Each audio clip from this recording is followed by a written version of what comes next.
Now you're listening to wrestling news that matters, from people you want to hear it from, deep from within the confines of the internet. Covering WWE like no one else, and covering TNA because no one else will. You are listening to the best in the world, Ring Rust Radio!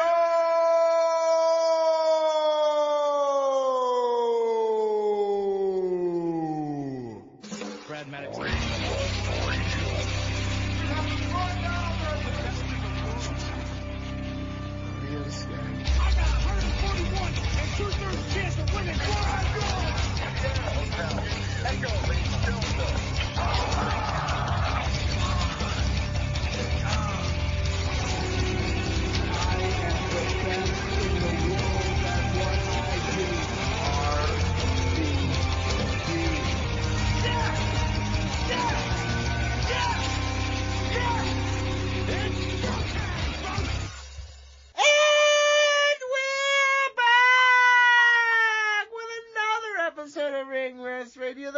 Goddamn wrestling radio show on Spreaker, on the internet, in the whole goddamn universe, folks. I'm your host, the most Donald Wood, shaking from the beginning, baby. Mike, Chiari, Brandon, Gavin, blessed to be with me today. You're lucky. How you feeling? You sound hyped for SummerSlam. Can't blame you. I'm hyped to talk about it for sure because it was a mid-ass show. Oh, that's what the internet told you to say? And hey, listen, I was about to say, because you always listen to the internet now and don't get your own opinions, you definitely were like, oh, everybody's down on it. I can't wait to go overboard. The opinions that the internet has. Yeah, okay? Sure. Maybe get off the internet. I mean, I really don't. I never post on Twitter anymore. Yeah, but you're obsessed with looking at it. I mean, you're lurking in the background like Kevin Durant. At least I don't pretend like I deactivated Twitter and took it off my phone. I did. I literally haven't been Donald Wood. I check on Ring Rust Radio once a day to put YouTube links on there. Right, and yell at people. For what you check for what the AEW fans' opinions are, and then you go with that. First off, I'm the one who creates the opinions that they have. You go to Air Gold.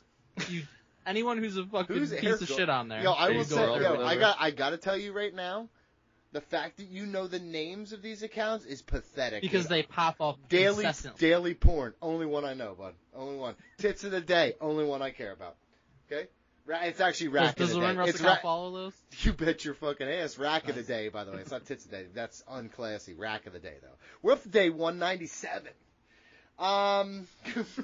Yo, that's for their account. You're making so much money. I don't know. How many followers does that account have? Yo, listen, I ain't in it for the digits.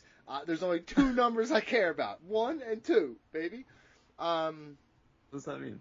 Just two titties. It's about breasts. Oh. Mm-hmm. So the breasts. It was not very clear. No, it's not clever or cool or anything. It's just fueled by fucking blood flowing from one head to the other. Brandon Gallon, we have a schedule? We're gonna review WWE and AEW.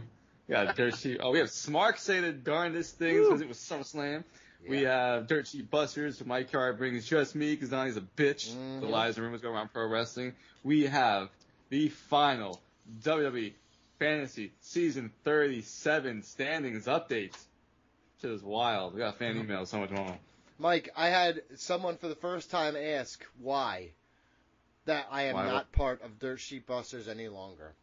Because you're a bitch. And nobody's missed you till now, one person. This person also didn't miss me.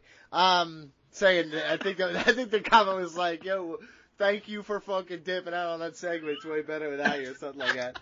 Right? Because it's a fucking united front finally against these liars. Yo, imagine if you skipped the whole podcast. It needs you guys. Yeah, you know what it is. It's why people watch Fox News or fucking CNN. They're looking for confirmation bias. They're a bunch of Mike Chiaris out here following accounts that make them and their opinions valid. And I don't need that shit in my life. I just have my own opinions. I don't worry about other people's. If you're smart, then your opinion should be that the dirt sheets are misleading or outright lying a lot of the time. That is my opinion. Not smart. But I think nobody gets more right than Davey. Yes, it's only 21%. Listen, it's only 21. Hey, it's 21%, but that is 6% more than Sean Ross Sapp, and he's second. Wow, it's crazy. Those are real numbers. Like they're as real as their reports. I'll give you that. You want something real? Well, you can find Ring Rust Radio anywhere you get your podcast. Too real, you might say. Mm-hmm. Interact with us on Twitter at Ring Rust Radio. If you want to email us, be part of the show, send to ringrustradio@yahoo.com. Also, buy our merchandise, prowrestlingtees.com/ringrustradio. So many great t-shirts, including Cut Your Dick! Oof. That's what we've done to Dirt Sheet Busters. We've cut the dick right out of it. Down wood. That's why it's so much better now. He called you a dick. Have you been watching any of the Olympics? Constantly, all of it.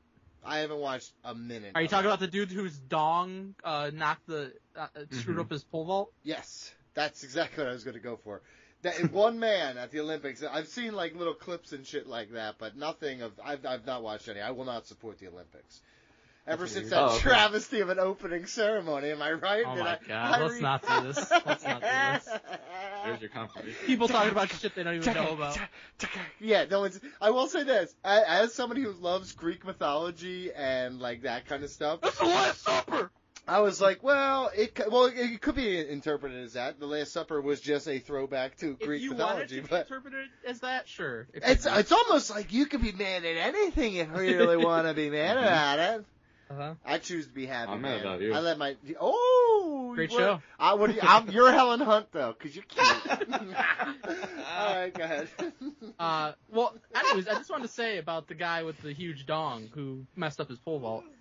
Since you mentioned it, people are like, well, did he really lose or did he really win? Because everybody knows he has a huge hog now, like Matt Riddle, the Rollins to Riddle decometer. But it didn't help him because he was. No, that's He true. still got fired. But then somebody set like a new pole vault record, and they're like, well, sure, you set the record, but everybody thinks you got a baby carrot down there now. Whoa, that guy set a world record like 9 times. Somewhere Skeeter is just sliding into our conversation like, are you guys talking about dongs? It's fine. You know everyone else is just fine. His is just a little bit larger, which is fine for him. I bet you his wife's fucking happy, but not all of us are so blessed. Guys, support us at patreon.com/ringrustradio. We're getting your ad-free episodes, sign for fantasy drafts and brackets, make us watch wrestling-related movies and pay-per-views, and so much more. Also, you can check out Ring Rust Radio on YouTube for updated clips and Triple R Gaming.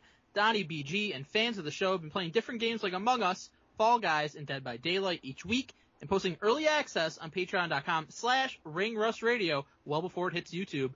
If you're interested in joining a session, email ringrustradio@yahoo.com. I'm also showing my face a lot more for the Ring Rust Radio show clips, so I hope you enjoy that, everybody. Now you can see how many views is that getting? Honestly, like triple what everything else was. So like 30. So 3? Oh, okay. Although I will say this. That was fucked up, Mike. I will say this. This is true because I'm just bearing my heart on this show, and I don't give a single shit about anything anymore. Fuck everybody. Well, no one listens. So exactly. So I mean, I'm just talking to you guys.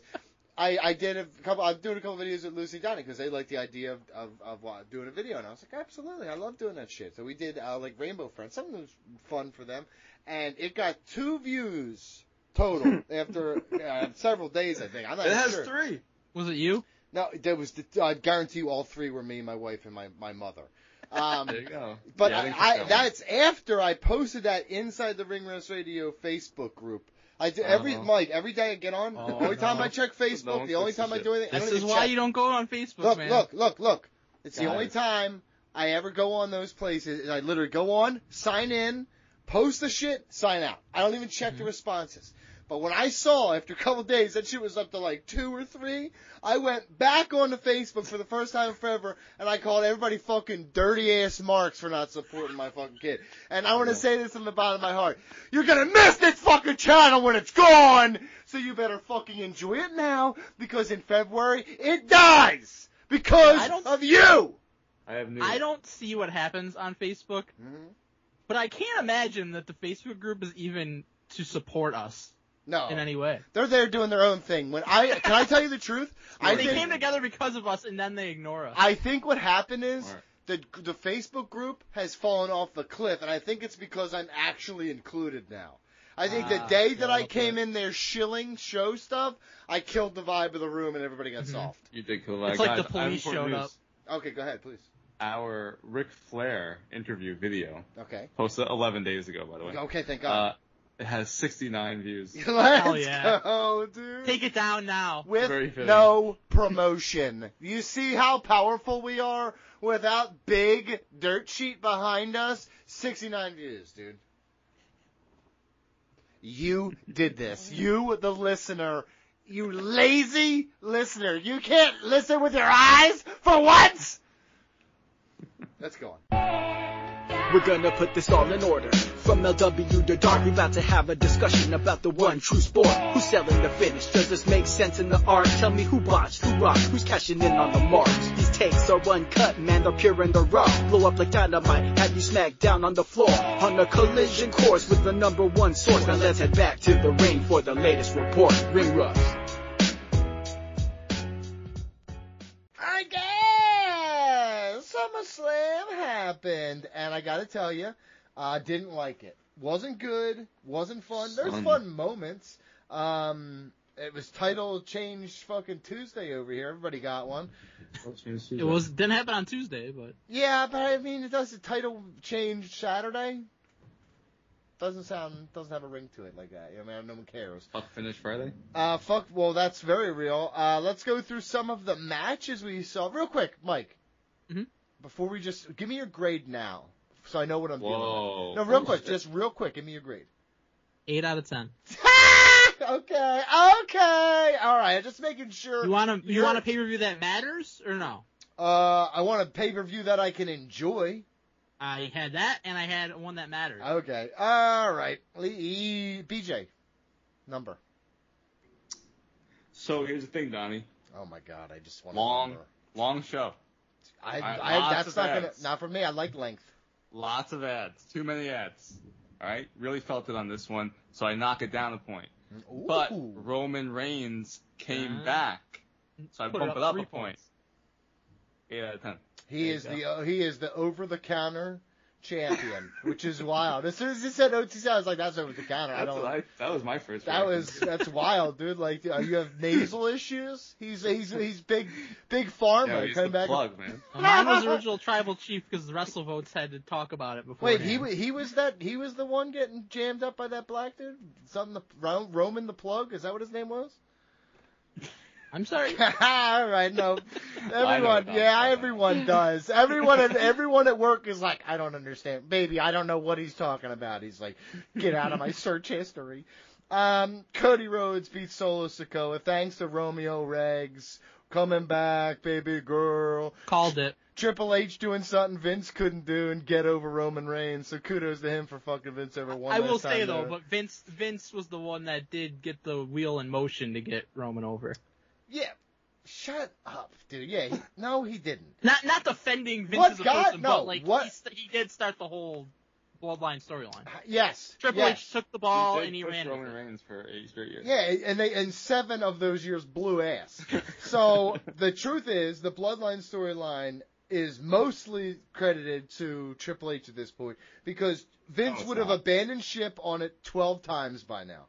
Well, it's credit to Roman protecting his own character. I Paul think Heyman that's maybe the one thing Vince would not have abandoned ship on. I don't know, dude. He abandoned ship on everything. I think Roman worked himself to the Cena level where like Cena could do and say whatever he wanted. Yeah, you're right about that. He's definitely a lot so like Roman Cena. has that stroke now. Yeah, he can stroke it for real. But yeah, Cody Rhodes defends. Roman Reigns, blam, Solo's face. You told me Roman was gonna get in Cody's face. Well, we haven't set I think it up Donnie was more like, you're not really going to know exactly. Yeah, he's going to go That was after both. Still Either wrong, way. but yeah. We're still Yeah, wrong. yeah. I'm just defending it. Okay, you don't have to. It's not worth it. This match was pretty mid. I didn't like this match that much. I mean, Roman coming back to pop the moment, great stuff. But the match itself, Jacob Fatu was great. And I like him getting injured because that's, believe it or not, I don't have to cover this in dirt sheets. There's some discrepancies there on whether he's real hurt or not real hurt. I'm gonna say they're probably just protecting him. So eventually, when he comes face to face to Roman Reigns for the first time, it's a big deal. I don't know. Mel said he was a little bit banged up, but he was supposed to be selling his leg, and he doesn't know if he's really hurt bad. It's not serious. He doesn't know if he's gonna miss any time. Unbelievable. So he knows nothing. He's added nothing to the conversation. Much appreciated. Tease. You know what it felt like, Donnie? Until the Roman Reigns... Well, until Jacob Fatu came out, actually. How's show main event? Okay, I can see what you're saying there. Running through the motions, nothing we haven't seen before. Does it by the book? Yeah. This was 100% note by note my expectation for the match is what we got. Like, I don't think anybody went in there is like, man, I'm so hyped to see Cody Rhodes face Solo Sikoa in the main event. No, it's like, I'm so hyped to see Roman Reigns show up. Well, that's what it was. Hold on a minute. Cody Rhodes is your world champion. If you're not saying you're excited for that, then I think you're doing your company a disservice.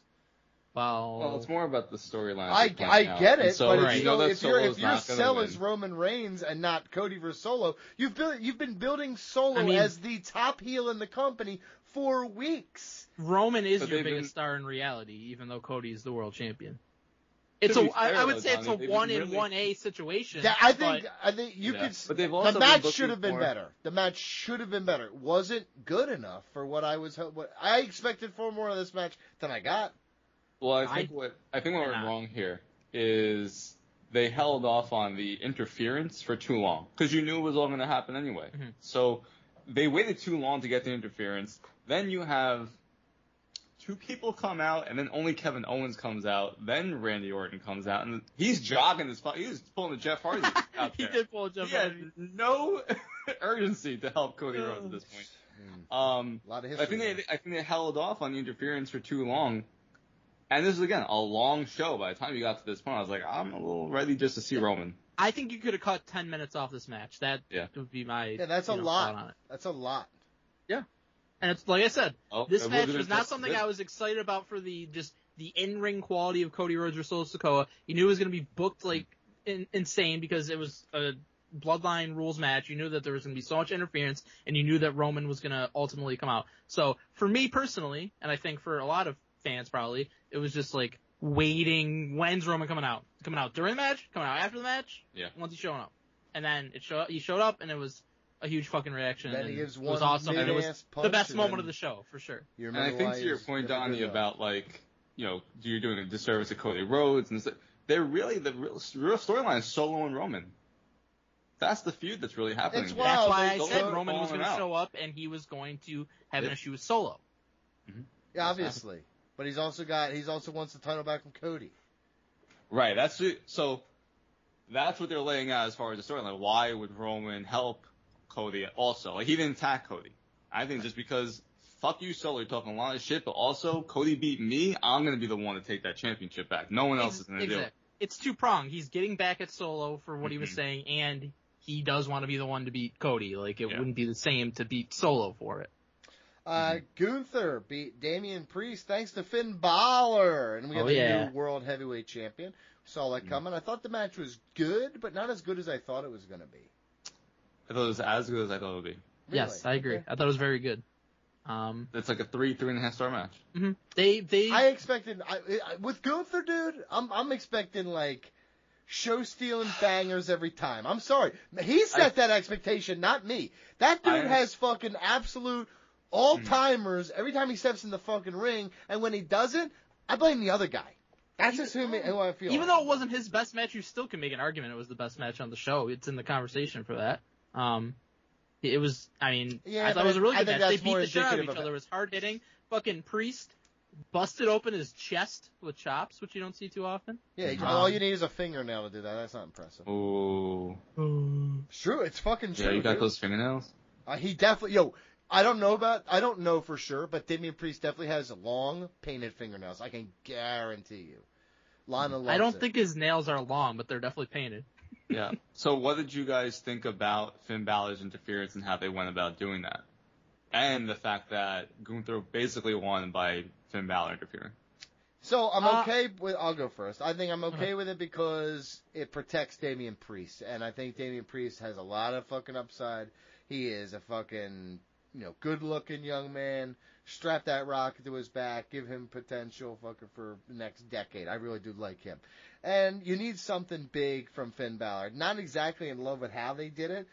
Finn Balor's little look over his shoulder like a goofus is wild.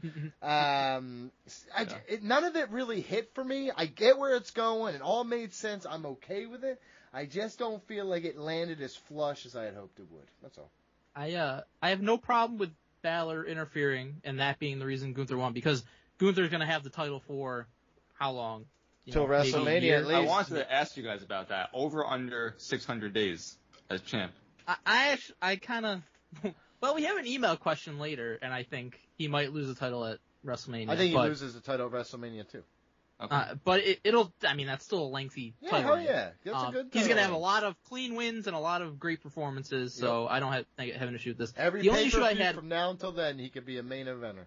Right. And he's going to beat Randy Orton in his first title defense, which will be fucking awesome. Yep. The only problem I had with the turn was Gunther kicks him in the fucking head, Finn. And then he, like, doesn't retaliate at all towards that, and then he, like, turns on Priest. So, like, there's no... Gunther can beat the fuck out of him, and Finn just does nothing about it. So Finn lost to him on Raw, and then he gets kicked in the fucking head, and he's like, you know what? I'm gonna help this guy out. I like the cut of his jib. That was a good point.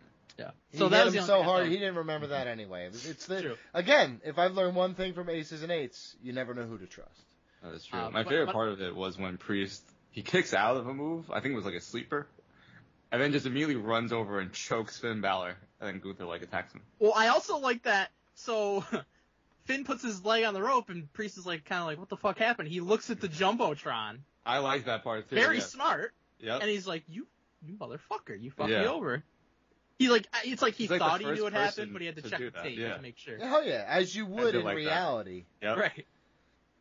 But I like it. I like the new Judgment Day thing, and then Rhea and Priest are massive fucking baby faces now. Yeah. Which ultimately wasn't that really the goal of Judgment Day when it started, when Edge started, like to take these guys and girl and elevate them to the top of the company. They've done that with those. 100%. The idea was there, the talent was there. It needed the proper booking, and honestly. In reality, it was Dom Mysterio getting over as such a piece of shit that really made all of them successful. It has made every single Carlito, fucking Liv Morgan, Rhea, Finn, big head Finn, whatever his name is, James Devlin, fucking, it's everybody. And basically, it's crazy. Dom and Rhea got hugely over in lockstep because of their thing. Yeah, and well, then again, Priest was like, is he ever actually going to get that over? The last couple months, his title reign, he got super over as a babyface because they started teasing it. Dom and Ray were together. People hated Dom as a face so bad that he became the biggest monster heel. Right? Dom Cena. You did want him out of the company, but I said, you know what? I see something in this kid. Now, actually, we were very early on like this thing is going to work because he just leaned into it and it worked. Him joining up with Judgment Day was great. And now look, everybody's getting over like gangbusters, including Liv Morgan, who's now this says Liv Morgan Beef Rhea Ripley. Right? Now that says Beef. That sounds like a Shakespearean term. Liv Morgan Beef Rhea Ripley, thanks to Dom Mysterio's precarious position. So yeah, Dom goes with Liv. So Dom's living he's got a wife at home, he's got a wife on the side, and he's got a main girl. This shit, he's wild. Rhea's married also, so. But that doesn't matter. I'm just saying it. What are you trying to do? Trying to break up relationships? It seems like WWE is. Well, that's what Sasha Banks said they were doing. There you go. Mm-hmm. Didn't she break up with her relationship? And then she said she didn't want to tell Vince because Vince was going to fucking take advantage of the situation. Do movies try to break up people's relationships by having them kiss people or have sex scenes? Yeah. Yeah. Okay. Yeah.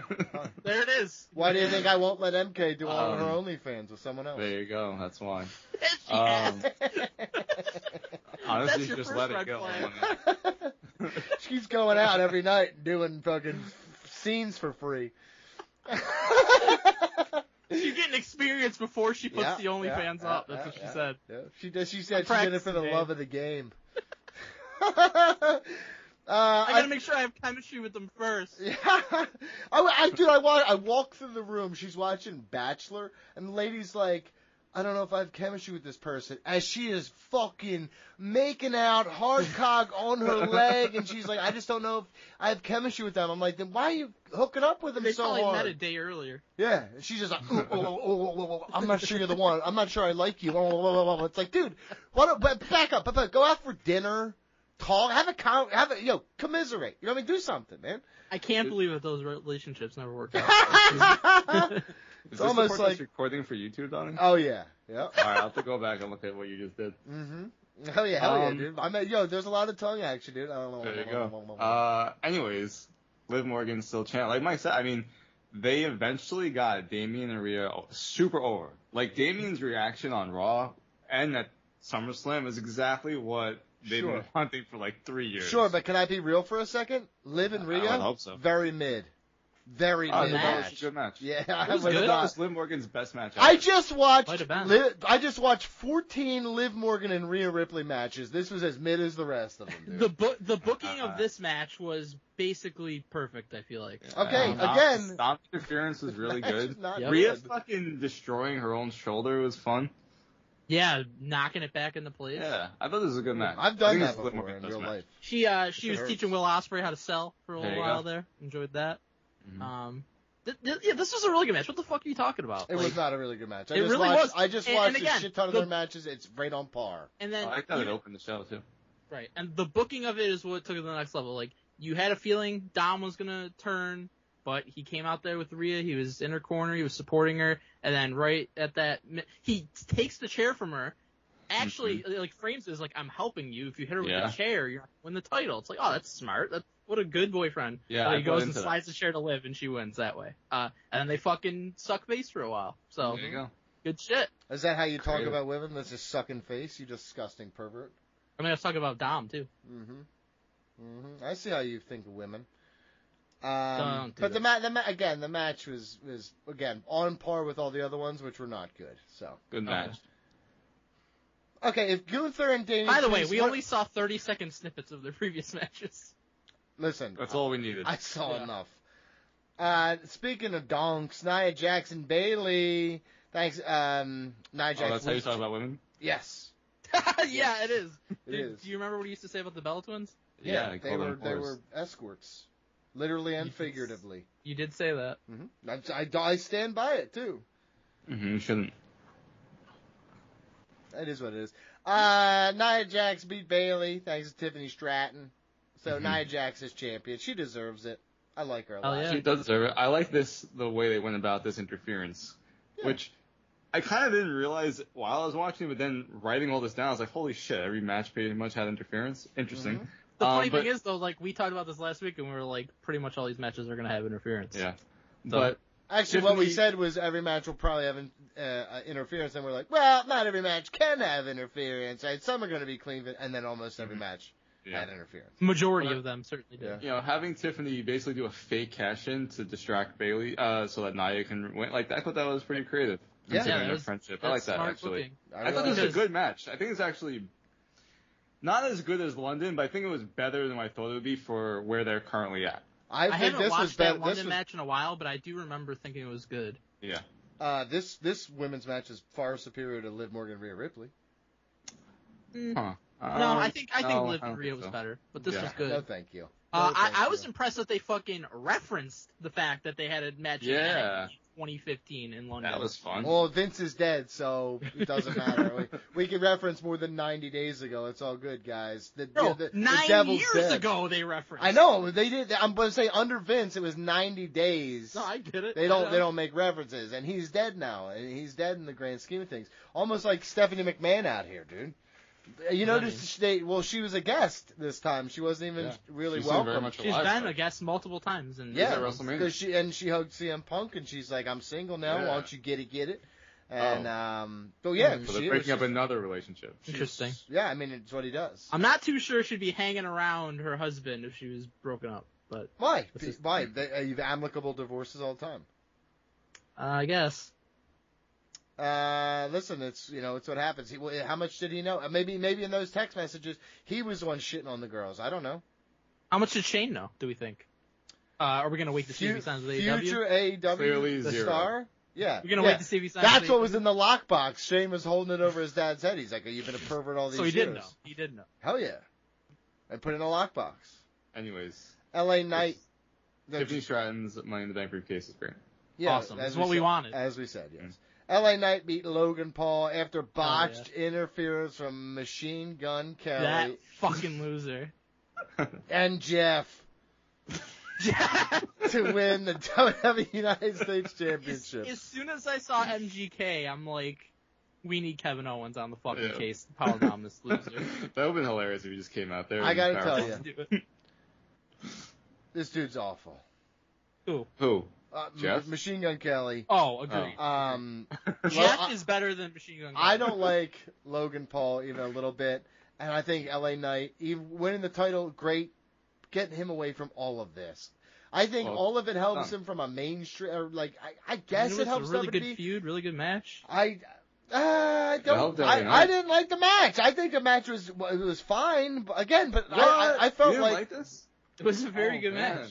It's one of my favorite matches of the night, actually. By the way, somebody on this show last week said LA Knight wasn't going to get a huge pop when he won because nobody cares anymore. No, I said my concern. My concern was they cooled him off too much. Dumb concern, as we told you. Well, that's what they do. They cool people off too much, and usually like in the post-show press conference, LA Knight basically shit on you and said to the people that were questioning if he was gonna get a big reaction, like, what do you think? Yeah, he did. So hey, all I know is that LA Knight listens to the show. Let me hear it. Yeah. He knows that we're fucking. Can I tell you the truth? Fans from way back. Real quick. What a loser. Get a life. Jesus Christ. Wow. This match was mid.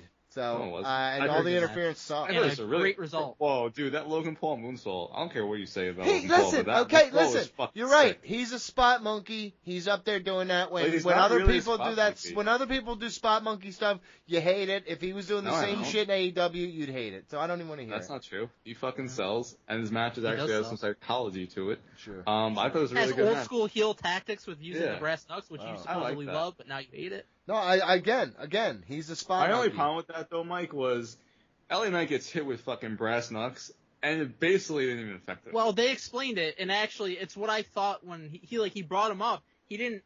His finish, like with the brass knucks, is he like takes a wind up and punches the shit out of him. He couldn't wind his hand up, so he barely hit him. With brass knucks. Yeah, okay, sure.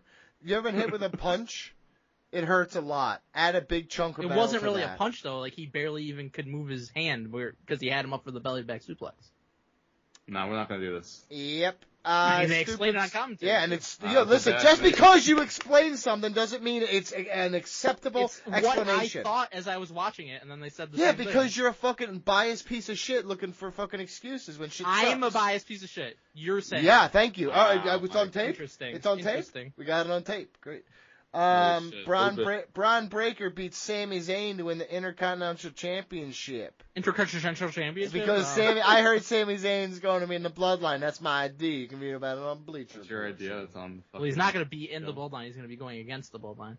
No, he's going to be in the real Bloodline. The OG. The over-the-counter Bloodline. Cheaper. More affordable. For families. Actually, that would be 2.0. It was more affordable.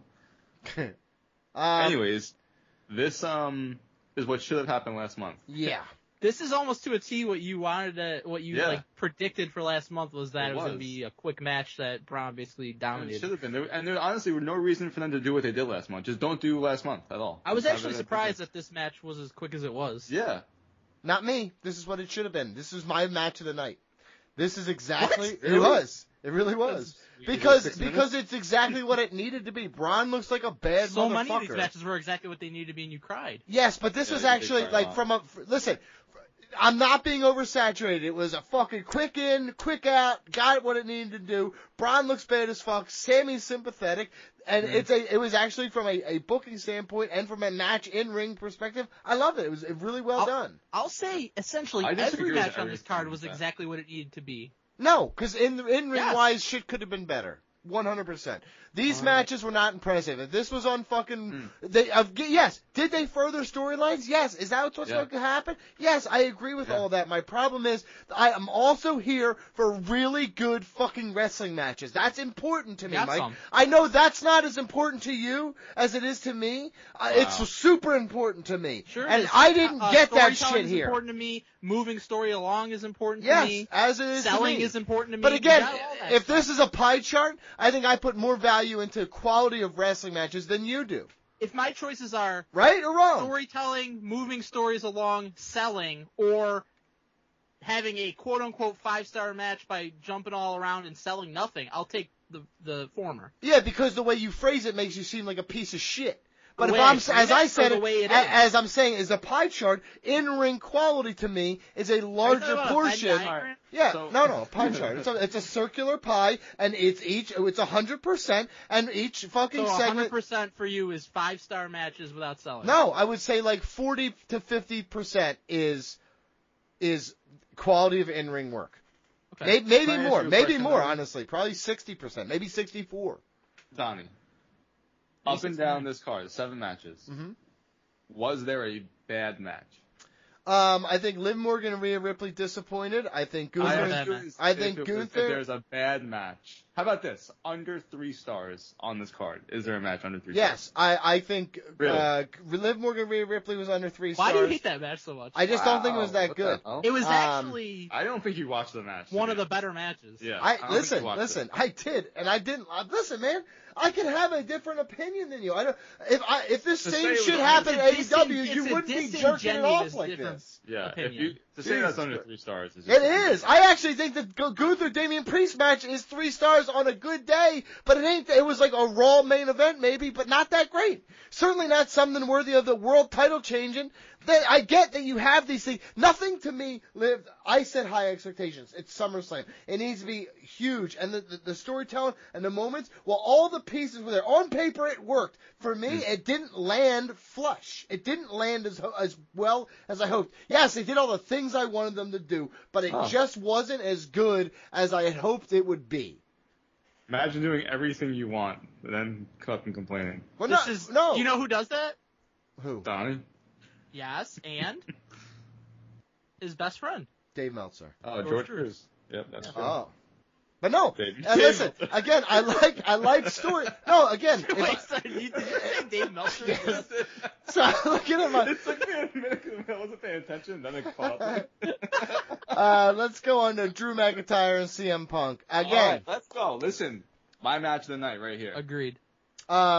A little bit of a fuck finish here. Very much a fuck. Everybody thought it would be and should be. Yes, and I also think CM Punk kind of was pretty average in this match. I expected more from him. Drew's awesome. Nice. Drew does his thing. I just think we may be watching a washed CM Punk right now. We may be getting the fairy tale. If Mary Kate were to ask you if you did the dishes, what would you do?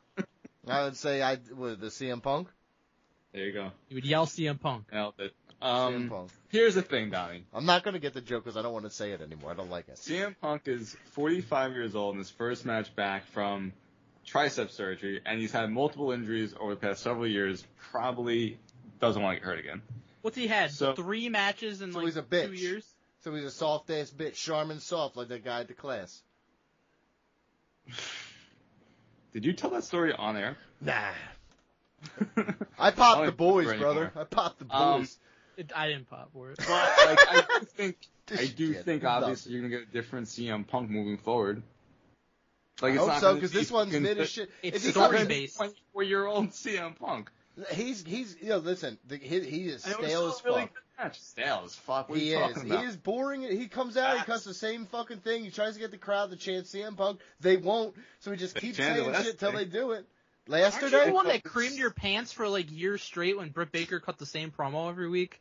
Britt Baker? Why are we talking about Britt Baker? Or do you not like her anymore? Because I love Britt Baker. Feuding with MJF. Well, that just goes back to fucking issues with fucking. Because you just said that CM Punk cuts the same promo every fucking time, but you praised when Britt Baker did that. First off, CM Punk and Britt Baker. When I think of Britt Baker, I like her in-ring style. I think her mic work is really good, but I don't think of her as superior in either category. CM Punk is widely touted as one of the greatest talkers in wrestling history, and since coming back to WWE, since coming back to WWE. After the first 2 or 3 promos, they've all been pretty fucking mid. They've been pretty fucking just, how we doing, Cleveland? Let me hear you. Right. Who do you love, Cleveland? It's me, huh? It's me. Comes off as a total Only some douchebag. of the best promo segments of the year in wrestling have been with him and McIntyre and Rollins. Well, I'll give a lot of credit to Drew McIntyre and a lot of credit to Seth Rollins here. They both deserve a ton of credit, as does CM Punk. No, because they're running him down. He's doing none of the retorting properly. He absolutely does all the time. His retorts are a little retorted. What? Oh, yeah. And the bloodline. Did you have something to say about this dumb shit? Yeah, I mean, we didn't even talk about this match, which was my match that night. Okay. First off, I don't know how you don't appreciate CM Punk telling me he has stupid Sabu pants. That was pretty funny. That was great. Drew was great in this. Rollins actually played a good role. I liked him just being like, hey, you guys want to go outside? I'll just tie my shoe, or I'm just going to hang out over here. That was my favorite part of him being, like, referee. His overacting, his overacting goes back to when I hated that shit that he did all the time. Don't do that shit. Just shut up and sit down. I do wish this was either a triple threat or not him as a guest referee, though. I think we're building to the triple threat sometime, of course. Agreed. Yeah, but I mean, when we just had him fucking get destroyed by Bronson Reed, so it's a little strange. He's gonna go hang out with Becky. I kind of feel like he's probably like they had him maybe rush back for that match with Priest, and maybe he got like hurt again or something. Because it's interesting that he was the referee. Now they basically did an injury angle to take him out. He went to the hospital, so I think maybe something is wrong. Dave Meltzer over here. Tell me more. Does he have a concussion? What? No, probably. It's like Grease. Oh, it's probably the knee, huh? Yeah. Probably. Dave somewhere is like, scoop. That is scoop. Yeah, it was, dude. Holy shit. I'm just theorizing. I'm not reporting. Yeah, sure. That's how Dave does it, too, and then he puts he says sources said. No, he actually will record himself talking and then listen back to it and be like, I heard someone said this. The way to do it. Yep. Good. But there's a lot of people like Donnie Wood out there crying that CM Punk wanted his bracelet back. And I completely understand. If someone takes your shit, you want it back. And him seeing red throughout the whole match because of that makes total fucking sense. And what's happened in the storyline is everyone's losing sight of the big prize. Right? Drew McIntyre is so obsessed with CM Punk that he loses the championship. CM Punk is so obsessed with getting revenge and his bracelet back, he loses sight on winning the match. So they're doing a lot of subtle things that I don't think people are fucking picking up on for some reason. And they're really not that subtle. Yeah, there's nothing subtle about it, dude. Everything is blunt in your face because they tell you through the promos explicitly why they're so angry all the time. Somehow people are fucking still crying about it. I'm crying over here, and I'm telling you why. Yeah, you're crying. I think that a lot of people who complain about this match complain about the bracelet thing. Like, it's it's a $1 bracelet, get another one. It's fucking symbolic, and I think most of these people probably don't have anyone in their lives who they love or who love them. Shut up. Here we go. Is that a report? Holy shit, Yeah, I'm reporting it. Most people are sad losers, that's why they say that? Because in reality, if these people did have people in their lives who they cared about, who cared about them. Look at this. And somebody was like fucking taunting them with a symbolic gesture of their love for these people, they wouldn't just be like, oh, whatever, I'm going to focus on the match. No, that's not reality. I would. This is actually real fucking life type of storytelling that these people don't get because they don't live in reality. But this was, to me... We're on a show about wrestling. Neither do you. What? No, this is real. I don't want to be. I don't want to be here. I just am. Anyways, I thought the storytelling in this match was fantastic. They did a great job of setting up for future matches. That was another complaint that there was like, oh, this is supposed to be the conclusion of a blood feud, and this is what happened. It's not the conclusion of a blood feud. It's the fucking start of a blood feud. I mean, that's the first match. Speculation out there is maybe Hell in a Cell at Bad Blood, and if we get that, then you're fucking setting the stage with this for that to happen. So I think that they can get a lot more mileage out of this, whether it's Punk against McIntyre, Punk against Seth Rollins, triple threat. They're going to keep going back to this, and they should, because it's the best storyline in wrestling. It's been their hottest feud, even when Punk was out injured, and it will continue to be. So I think they did a great job of laying the groundwork for what's going to be many more segments and matches between these guys. I did like that this did not start with a lockup. Yes, they went at it, as they should. A little footnote here, Bloodline beat DIY to win WWE Tag Team Championship on SmackDown. We said that? Yep, we totally said We confirmed that. Jacob Fatu, man. Favorite match, favorite moment, overall grade. Mike? Favorite match is McIntyre versus CM Punk. Favorite moment on another day would have been LA Knight finally winning a championship, but it's the OTC, the Tribal Chief, Roman Reigns returning, and as I said previously, 8 out of 10. Agreed. Match is Braun Breaker and Sami Zayn. Favorite moment is Dom just living dreams. Fucking face. Living whose dream? Everybody's. George's Who dream. specifically? Me. You. BJ. Oh. You? Nope. I think all of us, buddy. No, I don't think so. Yeah, we're loyal. We're fiercely loyal. We'd never. Exactly. We'd never. There you go. They're acting. It's okay. An overall grade, I'll be generous. 4 out of 10. There you go. Mm-hmm. All right, some other shit happened in WWE besides SummerSlam, mid-air SummerSlam. I heard somebody gave it a 4 out of 10. Dave will love hearing that. Wyatt 6 beat New Alpha Academy. I love the Wyatt 6. American made. Well, first off, I love them too. But the Wyatt 6, and they're like, I thought at first, look at me, awesome. Very much at first, I will be very honest, I loved it. I love the look of it. I love the feel of it. Part of me, like at first, like when, I don't know, I felt like I had like mixed emotions at first about, are we paying homage to Bray Wyatt, or are we just kind of like, very obvious. copying it and like making it worse? Right? It's very obvious you're paying homage. I understood, but like, was it going to pay off, or was it going to be like a cheap knockoff? You know what I mean? And like, was it going to feel tacky and hokey, and was Bo going to live up to the hype and all that shit? I think I had some remaining questions, and because Bray set the bar really high about my expectations about this kind of content, and Bo Dallas doesn't exactly kind of strike me in my heart as a guy who's like on that same level. Not maybe he's on me because I haven't seen it from him. But I have seen it from him now, and I am seeing it from this group now, and I am balls in, all in on this shit. I am loving the things that they're doing. I really am. Their moves, their tag team moves, like the cohesiveness, like you can tell these people want this to work, and it's working. For me, at least. Mike? Yeah, I love it. I mean, we said from day one when they debuted, like, wow, this is an incredibly effective debut. This is everything we could have wanted and more, which was huge, which was very important because you had to get this off on the right foot because wrestling fans, I think, as a whole, are skeptical of these kinds of things. Like, we remember when Bray was doing his stuff with The Fiend and stuff, people were constantly fucking crying about it. So you've got to hit the right notes with this kind of stuff. And I think they've done it so far. The debut was great. The follow-up's been excellent with Bo / Uncle Howdy explaining, why he's doing this, and you're giving background on the other members of the group also. And the match itself was awesome. Like, I think your sweet spot with this group is going to be put them in these just kind of, multi-man tag team matches, let them just kind of run amok and, maybe have some like no holds barred shit and just make fun matches that way. And then the fans are going to be behind them if you do that. So can I tell you what? I agree with what you say. I would call it a mid-card spectacle. Exactly. I don't think it should be anything above. Maybe occasionally they go after a secondary championship or something like that, but it can't. It's got to be about chaos and disorder instead of championships. And it doesn't have to be main event.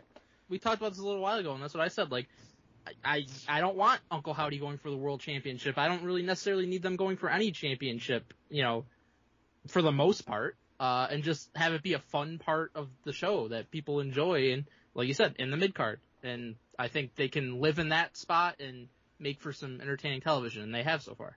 Yeah, and they can also be used as a good, even if you want them to go like toward the championship scene, a good gatekeeper, like for number one contenders, like if they're a face and the thing is, it seems like this group, at least right now, very much face, But you could have them waffle in the what do we need them to be land for a while, and they can kind of pick.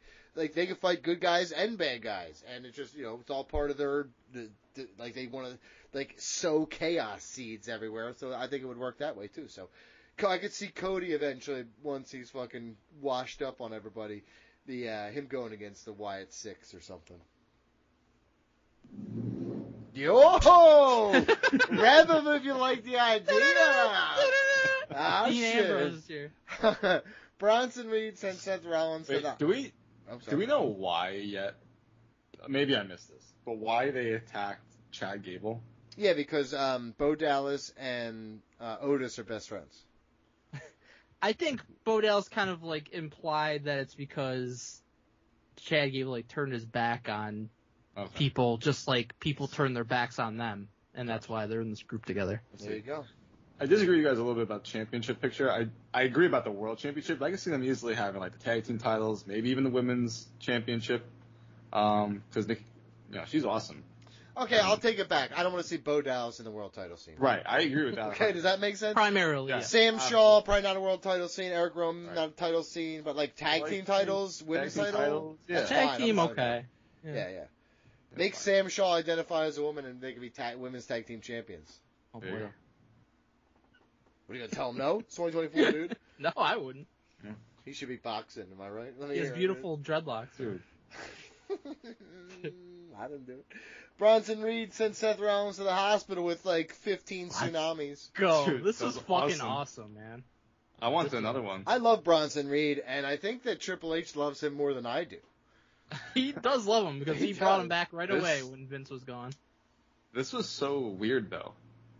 Like, out of nowhere, he just attacked Seth Rollins, who's in this fucking basically blood feud right now with Drew and CM Punk. Well, he's got to go away. Got to make. Well, can I tell you what was pretty much definitely supposed to happen but didn't? Is that it was going to be Bronson Reed against Seth for the world title in Australia. Right. We know because they were. We know that. They like, told us that. They never said it on the show. They've done interviews. And, like, I think in the post elimination. I don't think it's ever been 100% confirmed, but Bronson Reed it. was cutting promos about how he had big plans and shit, and then Seth goes out and he can't wrestle at that show. So I think 100% that match was supposed to happen, and now they're kind of circling back to it. But I like the way they did it. Like, Bronson Reed is like, I fucking beat Sheamus last week. He got nothing for me. Like, I'm going to make my own breaks here then. And so he goes after one of the top guys. This is a mid-card guy destroying a top guy. 6 tsunamis. Did the old internal bleeding bit. And he looks like a fucking monster and a star just out of that one segment. That's all it took. Well, not just that. He has been winning, and he has been looking like a dominant he has, but he hasn't been booked as a top star. By No, but what you've done is you've done. Well, yes, for sure, but you've done a good job building him to look like a mid-card behemoth, like running through it, like that guy's ready to take the next step. Right. And then they did, and then now he has. So I again like Bronson Reed a lot. Let's do that shit. And I think by doing this, by the way, whether Seth is gone for an extended period of time or not, he comes back, deals with Bronson Reed, and so you're saving him versus Punk. You're saving that triple threat for a little further down the line that you can go back to. Odyssey Jones joins New Day. I wonder why. Some things never change. I don't think he joined New Day. He helped New Day. Some things never change, huh? If anyone's joining New Day, it should be a goofy white dude pulling the Owen Hart. Not sure that would work too well. Why? I don't think that should happen. I think Otis could work in New Day. Honestly, Otis in New Day is the perfect example of that. Yes, there you go. You figured it out. He's New Day adjacent. He's friends with them. Yeah, that's true. The thing I found interesting is Kofi said he was talking to Odyssey Jones, who fucking made it through 2 drafts without ever being on TV, but finally made it. Unbelievable. He was talking to him while he was rehabbing at the Performance Center. He's like, we need some help with the Final Testament, and Xavier Woods didn't know anything about this, and he was obviously very much upset over the fact that he wasn't in on the plan afterwards. So, are they building to a New Day breakup? They have been for weeks, dude. That's what do you? No, they haven't been for weeks. Yes, I mean, yes, I guess what has Cross, the whole trying to yes. convince Xavier Woods they didn't need him? But... Yes, that's what the fucking story's been for like at least 2 months. Yeah, now. but the whole time Xavier Woods has been like, whatever, shut the fuck up. Yeah, I don't think this time he's actually selling it. It's almost like it's honestly, laying it could the be groundwork. interesting for Odyssey Jones to just turn and be like, it's fucking easy to fucking finally get on television. Possibility. Honestly, I prefer that one. I do like, though, that in Triple H's current era, we are trying to explain certain things of, hey, I was at the Performance Center, you were fucking there doing nothing, can you help me? That's Randy very Orton true. comes out, I'm like, why the fuck are you here? You're supposed to be on SmackDown, you're feuding with the Bloodline. All of a sudden, you're here to challenge Gunther. Oh, because my fucking shoulder was down, everyone saw that, I put in a little phone call. Oh, you know what? I'm on board, I get it. Yeah, give me an explanation. Yeah. I want some you're right, story's 100%. Part of the pie chart. Yeah. That is the one main thing you have to credit Triple H with is he does try to tie up these loose ends. He always has these little Easter eggs in the background of stuff that ultimately become something. Like we talked about it last week. We were predicting the women's tag team title match on SmackDown. It's like, well, I saw Blair Davenport talking to Elba and Isla for 2 seconds in the background one time, and then they get together as a team, and that played out on SmackDown. So I think that's awesome, and he does. I think. He's also got a giant creative team, so let's not give him. I think he gives people more rope. His team. It's his team, but I think he's what he does is he actually gives his team. Vince a chance had a huge team too. Yes, but he would rewrite everything at the fucking end and fucking derail everything. He's giving his people. Or he would just not approve. He's giving his fucking people the chance to do what they're good at. That's the difference. That's good leadership. Yeah, you could say that, but they're not his ideas. I think his ideas would be fucking I'm sure a lot of having them are girls his show their tatas. We have no idea like whose a piece idea of is shit. what. Just like we didn't know in fucking Vince's company either. So we do know. Vince was a piece of shit. Everyone says it, and the buck stopped with him. So a lot of people don't say that. Oh yeah, who doesn't say that? John Cena. Who else? John Cena, Daniel Bryan. Daniel Bryan. Precious Daniel Bryan. He fucking loved him. Daniel Bryan, yeah, because Daniel Bryan and him are bullies, and they fucking got all each other. Exactly. Great point. There you go. They bonded. Bullies unite. He did. Because fucking. And John Cena, in a lot of ways, was a bully too, and he bonded over that. Yeah, that's exactly right. They just because the problem is I can just see it. Vince is talking shit on Daniel Bryan, and Daniel Bryan's like, no, I don't give a shit who the fuck you are, and he's like, oh shit, little guy with the groceries has kind of got a little fire plug up his ass. That's why I like Chris Benoit for the murder. Yikes. Roman Reigns going on SmackDown on Friday. He's going to come out and going to hold the mic and say, baby girl, drop it. Oh, yeah. Acknowledge me. I hope he comes out with Paul Heyman. It's just him and Paul Heyman. Oh my god, that'll be amazing. Paul Heyman comes out first. Big Roman Reigns introduction. Crowd goes fucking wild. And you have your successful babyface. These next few months leading up to Survivor Series are going to be such great television because it's going to be Roman obviously having to build a team up to go against the new bloodline. He's going to have to convince Jay. He's going to have to convince Jimmy. He's going to have to convince Sammy, to go with him after all the wrong that he did previously. It's going to be good shit. Yes, and can I tell you the best part? Cinema. That's what it's going to be. Yes, the best part of all this, he's going to work so hard to get Survivor Series, and then The Rock's going to show up and fuck it up. He'll do something probably. Blam. Blam. What do you mean by fuck it up? He's going to interfere and cost Roman the match probably. Okay. I do almost wonder. I thought you meant something else. I do almost wonder if maybe The Rock actually shows up before then to be part of that team. Because, if you look at it on paper where it's no way. No, you got 4-on-4. It's perfect. Hang on. Let him come Roman, back. the Usos, and Sammy versus Solo, Jacob Fatu, Tama Tonga, and Tongaloa. That's a massive mismatch. Yeah. On paper. Because you're a mark, but according to the booking, they've been booked really strong. Yeah, but still, it would still look like a massive mismatch. Yeah, because but if you had The Rock on that team, and then maybe you brought in Cody for the other team, no, you're right, because it does look like a mismatch. We did say that after WrestleMania that he would be part of War Games. So. And here's the thing. You're right. I would like to see it. It is a mismatch, and Roman's team should run roughshod. And so when they lose because The Rock got involved, it's a huge deal. Mm-hmm. It has to be that The Rock was pulling the strings for Solo. Yeah, absolutely. Oh, yeah. It's certainly not Roman's dead dad. We're building the Roman versus The Rock. I said it was a fucking lie all along that we were building towards The Rock versus Cody. It always felt like Roman and The Rock. Yeah, I agree. So it's almost like it wasn't a pivot. I still think it could be Cody and The Rock like the Royal Rumble. I agree.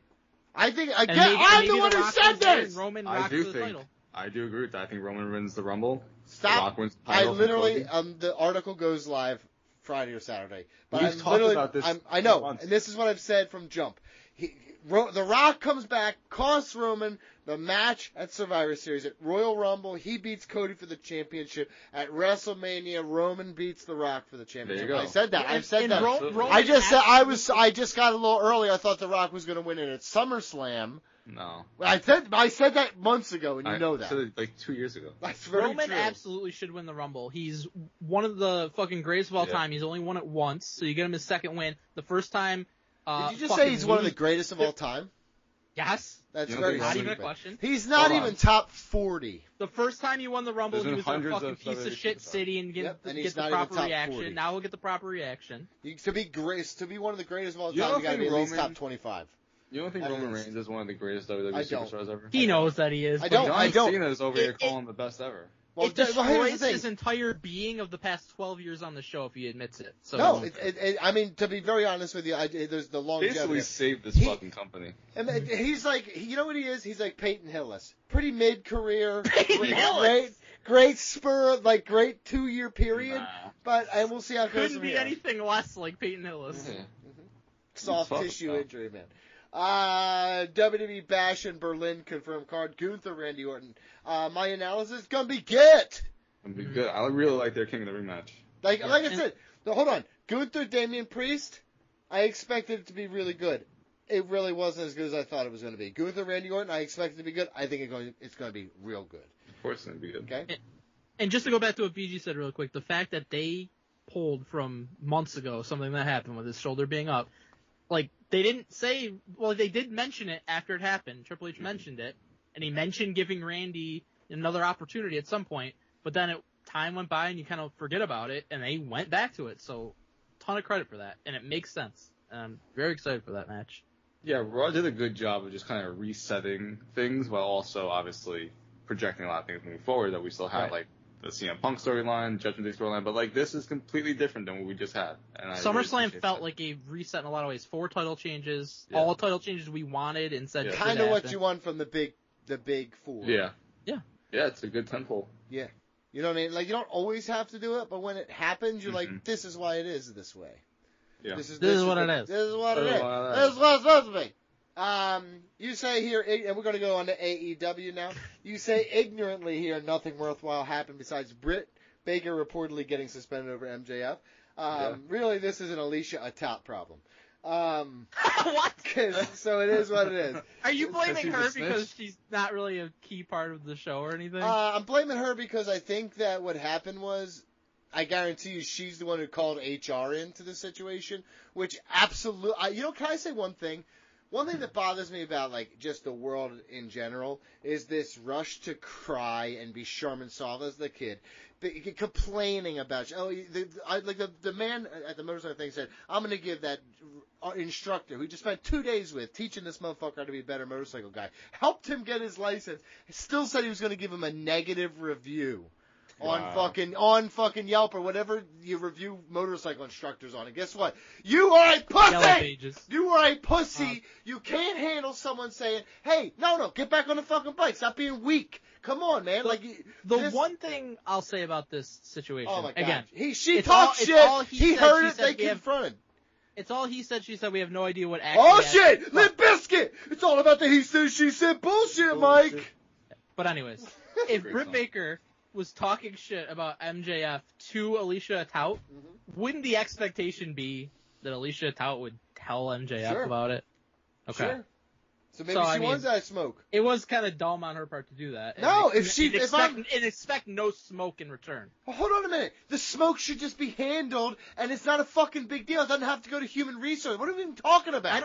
I can talk shit on anybody at work. If I talk shit on my coworker, Hang on, where are you getting the human resources thing from? well, that's this obviously got to somebody that suspended her, and Well, what? there was a huge fucking argument in ruckus backstage, so then obviously... Oh, when does that ever happen in wrestling? Every time I fucking Happens turn in on AEW a every month or WWE so. doc, I see Brock Lesnar throwing championships at Vince McMahon and shit. What are we even talking about? What I'm saying is, and listen, this is me being critical This of is AEW. fucking new era, Stop buddy. being a fucking pussy. Fire the HR. Whoa. Yeah, sorry, buddy.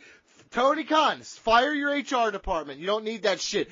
Wrestlers court, maybe he bitch. should be a strong leader and should handle these situations, but he never does. Maybe being a strong leader in Every today's year around All landscape. In, we gotta have some fucking insane shit going on. Well, maybe he likes that kind of shit. Maybe he encourages it, but he should handle it in-house.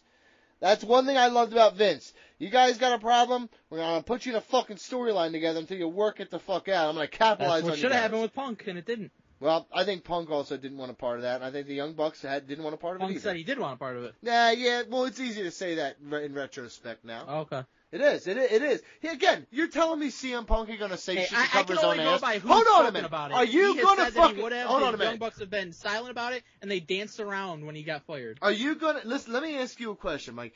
The guy who did all those interviews following his departure from WWE, you're going to tell me you don't think he's a little bit petty in the things that he says, and he's not, like, props himself up? What was more petty than showing the footage backstage of All In? It literally made Jack Perry a bigger fucking star, and you can't even deny that. Are you kidding me? Nobody gives a fuck about that dude. He sucks. Cool. A lot more people know and care about him now than they did then. Punk at him because they hate him and they like CM Punk. Oh my God, they chanted mean things at Dom Mysterio, and now the guy's one of the most over people in wrestling. Did they chant the name of a fucking person that's in AEW at him? They chanted Rey Mysterio's name at him. They chanted horrible things at him.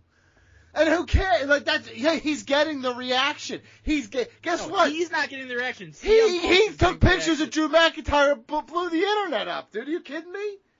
You're a fucking mark, bud. You're a mark. I'm the mark, right? You say nothing worthwhile happening, but that's just silly. Swerve Strickland and Bryan Danielson. Bryan Danielson put his career on the line, BJ. Are you kidding me? Are you? Is that real? MJF Will Ospreay. On the spreadsheet. I know, I see it. On match of the year already, right? Hasn't even happened. You can add it to the doc. I'm positive. That's what you would do. Because you're biased. That's what you do every time Roman Reigns fucking farts and sneezes. You're like 5 stars. Oh yeah. Oh yeah. At least he knows. At least this one's honest. I do it after it happens. MJF Will Ospreay. The War of Words has already fucking lit me on fire. Also, he roasted Vince McMahon, which was also pretty sweet. MJF I like him when he yells and tells people they're stupid because it makes me happy every time.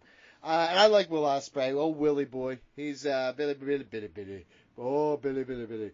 Another 5-star match coming there.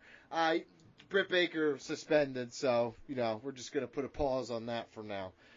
I think the match is still happening. No, a pause on the build. At least. Oh, gotcha. Mercedes Moné. She's doing stuff with Camille, and that's great, and I'm fucking excited for it. It just bugs all the shit that happens. We're just living such a soft society now. I hope what happens, Mike and BJ, is we actually, start reverting back the other way. We go back to a society where people aren't so soft, and I'll let it go. Maybe we shouldn't talk only about our differences and start talking about the things that bring us together. Love and unity and joy, you know what I mean? But she talked about the love of her life and how she is getting divorced from him. Yeah. Put on a whole YouTube video. Imagine being that guy. I will say this to you, Mike. Now's your chance. Nah, I'm good. Wink. She might be listening. George Cruz, You're she might be listening. I can't. But I have penned an open letter signed MC Mystery Lover. Tony, you stand, the C silent and lover. There you go. Nothing worthwhile, you Mystery say? Clover. Have you not seen Toni Storm absolutely losing her mind in this fucking story? I'm saying this was all on here, though. This was all in the card. It was the build to Toni Storm, right? That is the match I am most looking forward to. Again, Swerve and Bryan Danielson, of course. But look, it's going to be a technical masterpiece. I am far more invested emotionally in Mariah May and Toni Storm. Bryan's career's on the line, buddy. I know what's going to happen. No, you don't. I do. No, you don't. He said it. He keeps saying it in interviews. Every time he's asked, he's like, oh, yeah, I know there's a match, right? Gimmicky shit, right? Well, here's what's actually going to happen. And you're like, oh, man, okay, thank you, dude. You have no idea what's going to happen. Yeah, you're right, I don't. You're right. I think Bryan Danielson's going to win the world title and then go into partial retirement. I don't know. But yeah, Toni Storm and Mariah May has been built perfectly. Each woman has looked so strong and has looked like a complete maniac, and it's a blood feud. And this is, you say CM Punk and Drew McIntyre is the feud that you're most invested in wrestling, Mike. For me, it's Toni Storm and Mariah May. Can I talk, bitch? Yeah. I don't know why you're yelling at me like that. You can talk. That's what she said to Tony Schiavone because he Oh, yelled at her. I thought you were just saying it to me. I'm very sorry. Yes. Yeah, she did. Also, her just the shoe Which I love that she did that. The shoe having this full circle symbolic thing is also. This is their best storyline. This is the best women's storyline they've ever done, and this is one of the best storylines they've ever done. Agreed. 100% agreed. And Jack Perry, Darby Allin.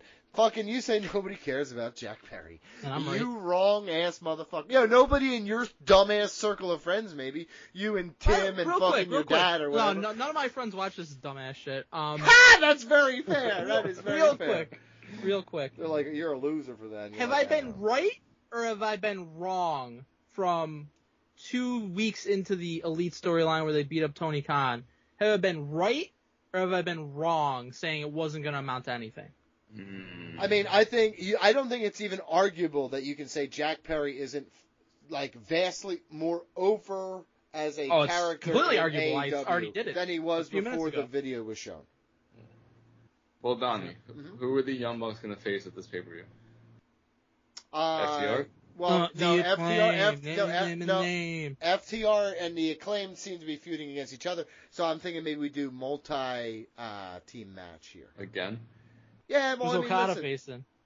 Well, that's yet to be Because that's the thing. Like, yeah, they have this whole storyline, but like, I agree with you that the Elite have not been the top dogs that I thought they were going to be. So when you screamed and yelled at, but again, Jack Perry is when I said that the follow-up to the Tony Khan attack and the follow-up to the Kenny Omega attack was going to suck. I don't think it has sucked. I don't think in recent weeks it has been portrayed the way that I would like it. But I like that from Okada just jumping on and cutting matches off. It was good for a while, and then since Blood and Guts. That was 2 weeks ago. They did 50-50 booking in their feud against Team AEW, quote unquote, and that's it. Well, again, that's where I'm saying, since they lost Blood and Guts, they kind of are a bit rudderless, but I don't think that's going to last long. Rudderless. It has lasted long. No, I don't agree with that at all. It's lasted for when listen, Mark. When did the Kenny Omega attack happen? That's how long it's been running. I don't know. Ask your mom, bud. I don't know. Ask your mom. Jack Perry and Darby Allin. What did you just say? She doesn't watch that dumb shit. Yeah. Jack Perry and Darby Allin's going to be very good. And that is, I'm loving AEW. I know these. Can we talk about the most important AEW news of the week? Sure, please. Pentagon and Phoenix are finally going to go to the major leagues. Reports are that they're going to be leaving AEW, going to WWE potentially. Excited? Please stay healthy and book them properly. That's all. Will you start to hate them? Eventually, yeah. Well, they're traders, yes. Yeah, they'll be traders. Let's say they did sign with WWE. Sure. You think they would go to the main roster or NXT first? I think they would start in NXT. Yeah, especially because NXT, we can mention this, I mean, they're moving to the CW October 1st. Their first 2 weeks, they're going to be on the road in big arenas. In Chicago, Punk's going to be there. In St. Louis, Randy Orton's going to be there. They're going to be, making it a bigger deal. I've been on the fucking NXT train, even when people were trying to tell me that they were ruining NXT and blowing it up and it was going to suck. But it's red hot right now. I feel like it's been a great product. It's cool. They're going hard for a new fucking change. I got it. Everyone does. See you in 6 months, right? That's what you say. See you in 6 months. That way. What are you talking about? What are you talking about? It's been pretty mid. It's been great for since the draft. It's been super mid, but in the last about 2 years or so, it's been average at best.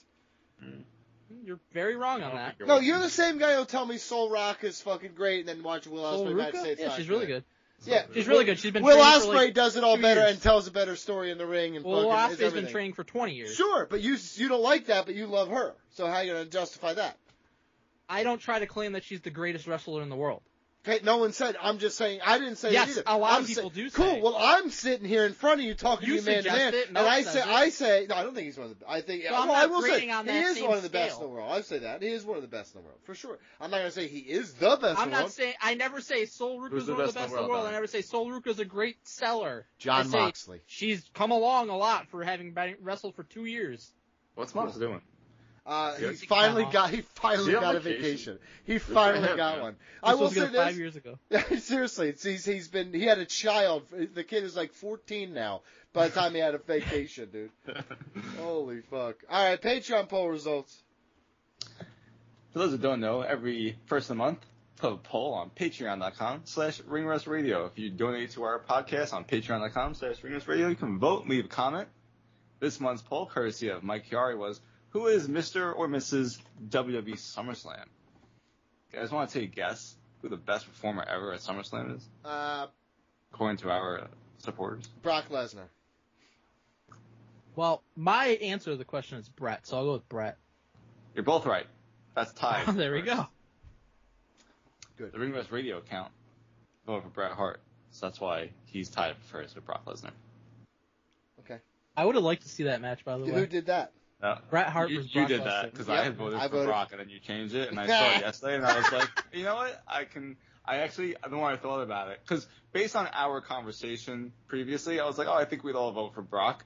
But then when you changed it to Brett, I was like, yeah, Mike would probably side with Brett. So I was like, that's fine.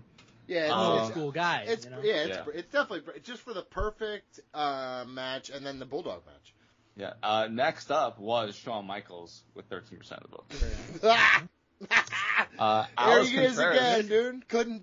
Sonny always said. Sound like the Tasmanian devil over there. Yep, right, brother? Sonny always said Brett was the better lover. She never said that. She sure did. She actually refused to admit that her and Brett were banging it out. Yep, because he fucking locked it Smart. up. Alex Contreras says there is only one best there is, best there was, best there ever will be. Mr. Goldberg hating Bret Hart. Is it a show-wide consensus that Brett's better than Shawn? No, absolutely not. BJ, thoughts? Real quick. Yes or no? I prefer Bret Hart. Okay, so it's a consensus. Thank you. It So it is a show-wide consensus that Bret Hart is better than Shawn Michaels. Break out that dictionary, brother. DJ McConnell says, I went with Brock. So many memorable SummerSlams for him. Stuart Davis says, Brett would have to take this one for me simply for the Mr. Perfect match of 91 and the Bulldog match of 92. Yeah. I was present for the latter, and the respect for Brett from the fans was off the chart. Ring Russ. Wait, Russ must be a British fella. Stuart Davis is? What is his name? Stuart Davis. I think a new player in the game. Stuart Davis? George That's Cruz his nickname, Mike. If he emails in, he's Stuart Davis. I'm not doing that for that poor Also, guy. real quick, Stuart Davis, since apparently you're a listener, just email in with your fucking cockney teeth and fucking you tell me all about it. I'd love to hear it, dude. Mm-hmm. George Cruz has our final comment here. It says, anyone who performed at SummerSlam 2002, wonder if anyone knows who attended that show. Who's that from? George? That was from George Cruz. Yeah, that wasn't funny. Go to patreon.com/ringrustradio. Every month, put a poll. You get to vote, leave comments. You can also go there, hear the ad-free version of our podcast. You get early access to upcoming retros and match commentaries, including Liv Morgan's documentary, the Rhea Ripley rivalry playlist on YouTube, WWE SummerSlam 1997, and the classic Joe Hendry vs. Scotty 2 Hottie match. SummerSlam 1999. 1999, that's right. Most importantly, you can sign up to get early access to hear the WWE Fantasy Season 38 draft and the best childhood game ever bracket, which we recorded today. You want to hear, speaking of George Cruz, you want to hear the most backhanded text exchange ever in my life ever? Sure. Thursday, 3:44, which means he's 2 days late to the show. Don't believe what the boys say about me hating you. I do include the vomit emoji, but would send that to you all day long. I said, thanks, love you, pal. He said, Mike said he inferred that because I find you vile. I told him, while I do find you vile, I do not hate you and consider you a friend. I said that's the nicest thing you've ever said to me. He never once inferred that he considered you a friend or really liked you a lot. Yeah, it's almost like almost like he went back into a corner. He immediately 100%. 100%. Can I tell you the truth? I'm fine with it. I'm fine with it. There's gonna be a lot more vomit emojis after you said his joke wasn't funny. Guess what? It's a healthy rivalry. Guys, it's time for Smart Say the Darnest Things. We got 30 of them today. Oh my SummerSlam is a big show, and honestly, I always got time. to have some fun with you boys.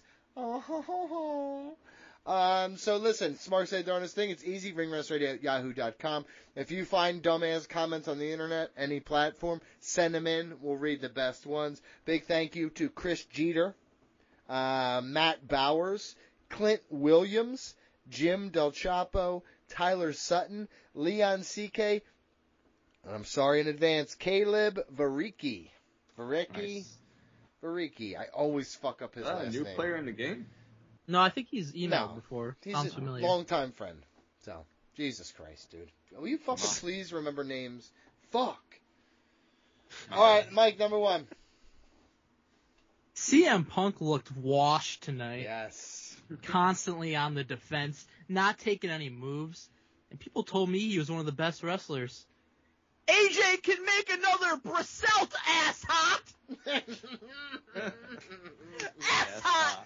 It doesn't autocorrect fully capitalized words. And that's what happened here. Oh, you wrote this then, because you said CM Punk was washed. No, I think I Instead said of writing ass hat, you're right, ass hot. I think I was talking shit on CM Punk, and then I saw this comment, I was like, that's fucking true. Then I said it, so now it's my opinion. Ass Ass hot. Hey, I got into that. 2, BJ. Like her as an announcer, but it shits me to tears what she puts a H in every name. Cody Rhodes, Roman Reigns, every time. Yeah, she's I wrote mid. that as Chody Rhodes. Yeah, it's Chody Rhodes. That's how I wrote it as too. That's 100% Chody. Chody Rhodes that's the reason it's here, dude. You just buried the lead here. I do think Samantha Irvin, if she wasn't posting tit pics, would be mid as fuck as a fucking That's announcer. incredibly But sexist. it is what it is. Hey, no, I think she sucks at her job and people love her because she's hot. She's awesome That's the at truth. it. Sorry, I hate to be the one She's to tell awesome you. at it, and No, the she's tit not. pics are just a bonus. Yeah. Yo, a Magan. Doggy Braun Breaker versus Brick Lesnar versus Randy Proton versus Jacob Fatuyo. Who's walking out with the W? I don't know, because I don't know any of these people. I'm going with Brick Lesnar. I'm going with Brick Randy Lesnar. Proton? How are you going to be the Proton? Protons are super small, dude. Yeah, you Super won't be small. able to find them. I drop an elbow on that like Proton, dude. Yeah.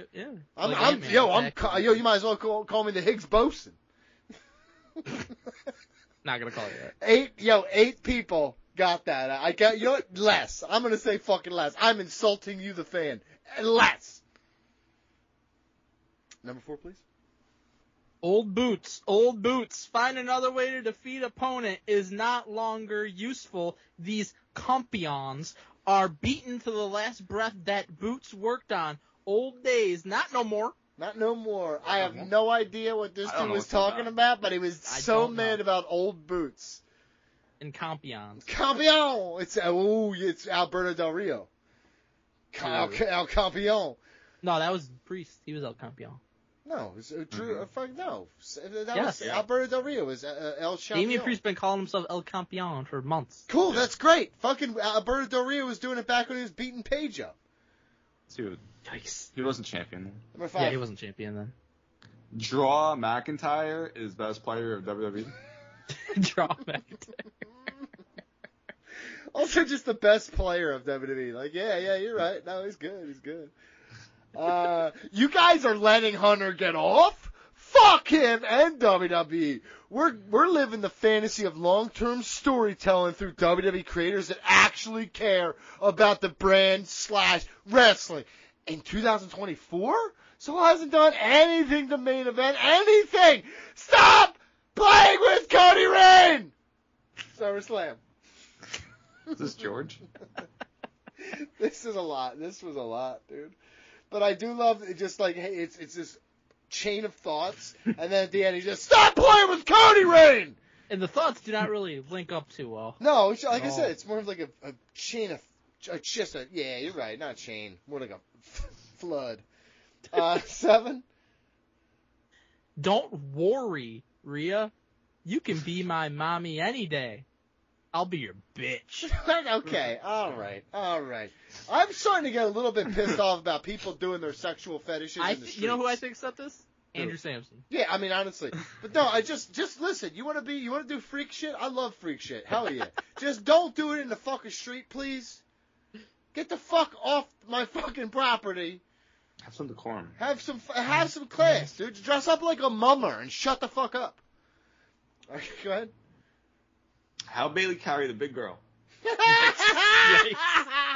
And Carrie written like that lady who's gonna win gold, or didn't? Maybe? Did she? Carrie Struggs? No, the runner. Richardson. Yeah. Sha'Carri Richardson? Yeah, she won silver. Hell yeah, I love her. All about that green, baby. Red, white, blue, and green. 9, I'll take this one. Otis was about to show us his thank you, Manscaped. Nia using her cheeks mid-match. Ladyscape coming soon. This person's a fucking monster, I can just tell. I'm writing down 9 as one of my favorites. Although the Otis Manscaped commercial was hilarious. That was great. Hell yeah, dude. We did Manscaped commercials. I still have the underwears and the actual device as well, which is wonderful. You Give hear us about more. how I shave my balls, bud? Good. I mean, if we're making money off of it, sure. Yeah. We're not anymore. Oh, then no. Thank you. How can Nia be a champion? She is so unattractive, big, clumsy woman. Hopefully screw Tiffany her and take the championship. Oh. I don't like this one. I don't agree. Okay. Fucked up. Hey, do we get that? Okay, we got it all? Good. Perfect. I don't agree with it. Yeah. Well, I cut that part.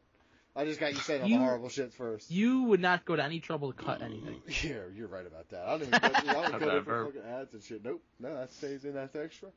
As always, Pooh McIntyre can't not cheat to win. What a Wayne Kerr loser. Get rid of it. Absolute rubbish wrestler and always will be. Wow. Pooh McIntyre instead of Wanker, Wayne Kerr. A looser. Okay. This is classic shit right here. Honestly, Pooh McIntyre is top tier. That is a top tier insult. Your name is Drew McIntyre. I feel like yelling and be like, yo, Drew McIntyre, right? More like Pooh McIntyre, dude. He would be like, you are an idiot, but I love it. I'm using that. Thank you, sir. You made my day brighter.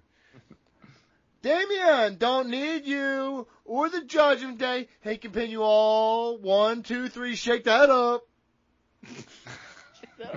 Shake that up. 1, 2, 3, shake that up. Shake that up. Ow, shake that up. Ow. Fuck yeah, dude. That's a fucking #1 hit right there. Get Miley Cyrus singing that shit, and it'll be top of the Billboard chart. It doesn't really sound like a Miley kind of song. Yeah, but she's just rubbing her cooch on shit. She's like, oh, okay. I don't know if she does that so much anymore. yeah, she probably still does. Yeah, Get a few drinks in her. I bet you I thought it was a phase, maybe. she's going on like it's a fucking cat scratch tower.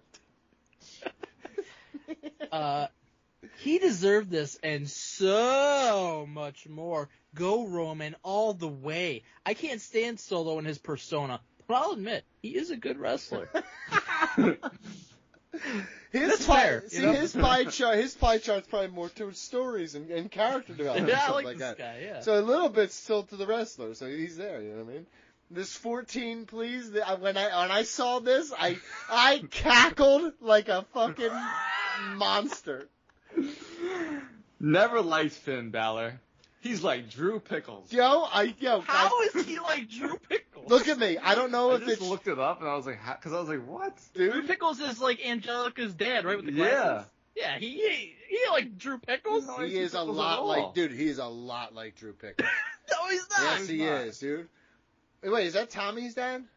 No. No. Yeah, Stu. it's yeah. Angelica's dad. with the purple hair. Angelica's dad. He's like a fucking nerd with glasses. Yeah. And that's exactly what Like Finn Donnie. Balor is. Yeah. Drew No- Pickles is like Donnie. Man. No tongue from the married man. Kept it professional. Live trying to be a home wrecker. Crying faces. I did not notice the tongue action, but this man sure did. I think George pointed it out to us. Yeah, I'm sure. Yeah, like you hadn't noticed already? Your wife is like, can we play the rest of the match? You've been pausing and rewinding here for about 2 minutes. No, look. Oh, there's the tongue right there, huh? You want to try it? No? I had the Again? telestrator out. She's so like, cool, Mike, man. if you don't sit down, I'm never kissing you again. You're like, all right. Drive a hard bargain. I don't know why you sound so Italian though. Just in that moment. You're a made man. I don't know. Hey. Okay. Who be getting Carlito in the divorce? I did like the this. answer's Finn Balor. The answer's Yep. Finn Balor. Yeah, that's true. He was heelish anyway. 17? They dropped the ball with keeping that no-talented Hooters girl the champion. Bad for business, Levesque. Do better, or you're out. Or you're out!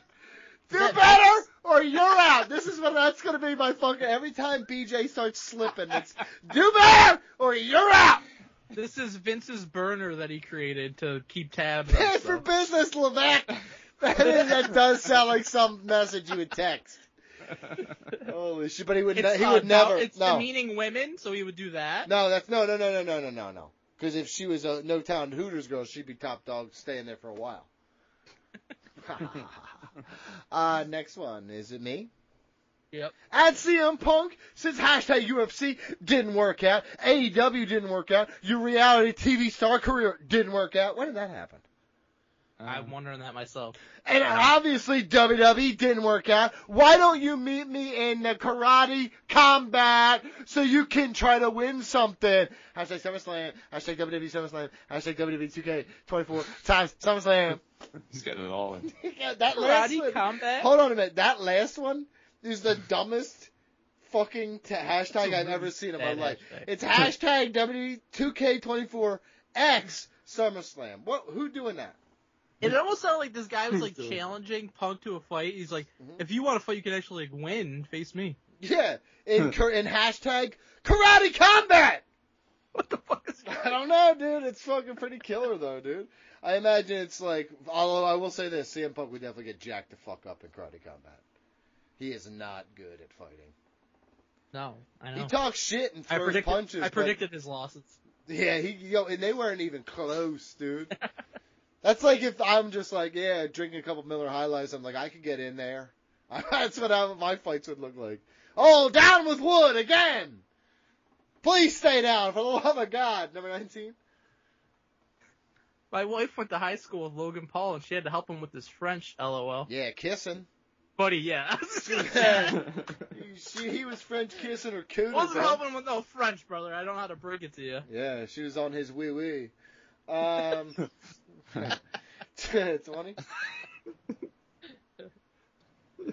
Don't let you can't find me funny. I'm not allowed to be funny. Everyone hates me. That is the best match. Roman helps Cody, and now he will have a revanche to Solo. That Solo tree to be the Tribal Chief. Yo, we hit. Revanche is incredible. Okay. That sounds like a delicious dish. It sounds like a dessert. You're right about that. A dessert that you have to light on fire.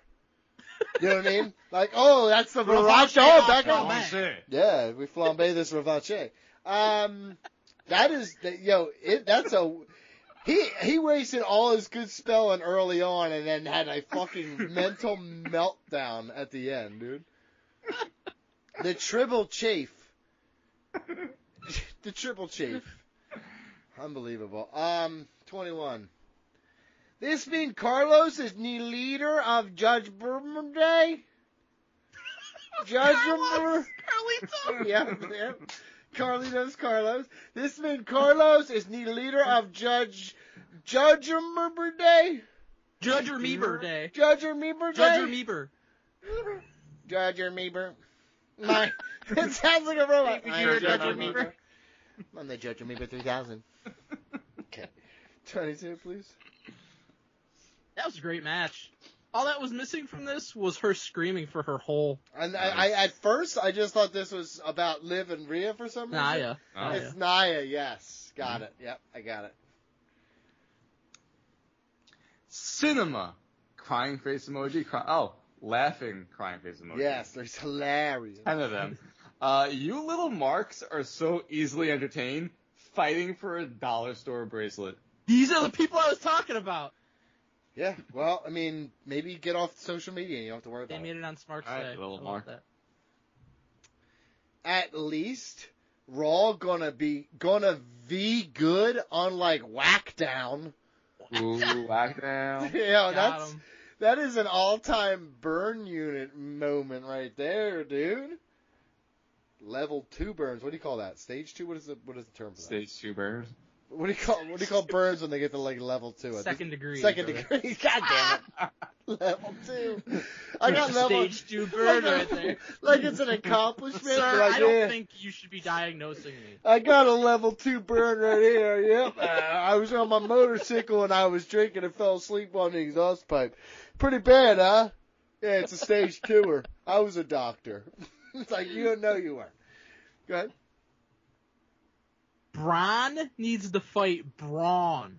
Meaty match. I'd smack my meat to that. That's me. This was my burner, and I want to come out and be honest with myself here. 26. Only Eddie Guerrero's son get to have his choice between these two. Sorry, Ray. I don't know. You seen Facts. Vicky? You seen Vicky, dude? Yeah, the fuck. He say something about mid-mitches, huh? Yeah. Yikes. Yeah. 27? They were together when they were young. Yeah, love never fades, even in the eyes of the blind, right? Go ahead. Dude. Buddy. Oh. Prime to the eyes! Take him to the ER! That trash is danger! It's tasty, though.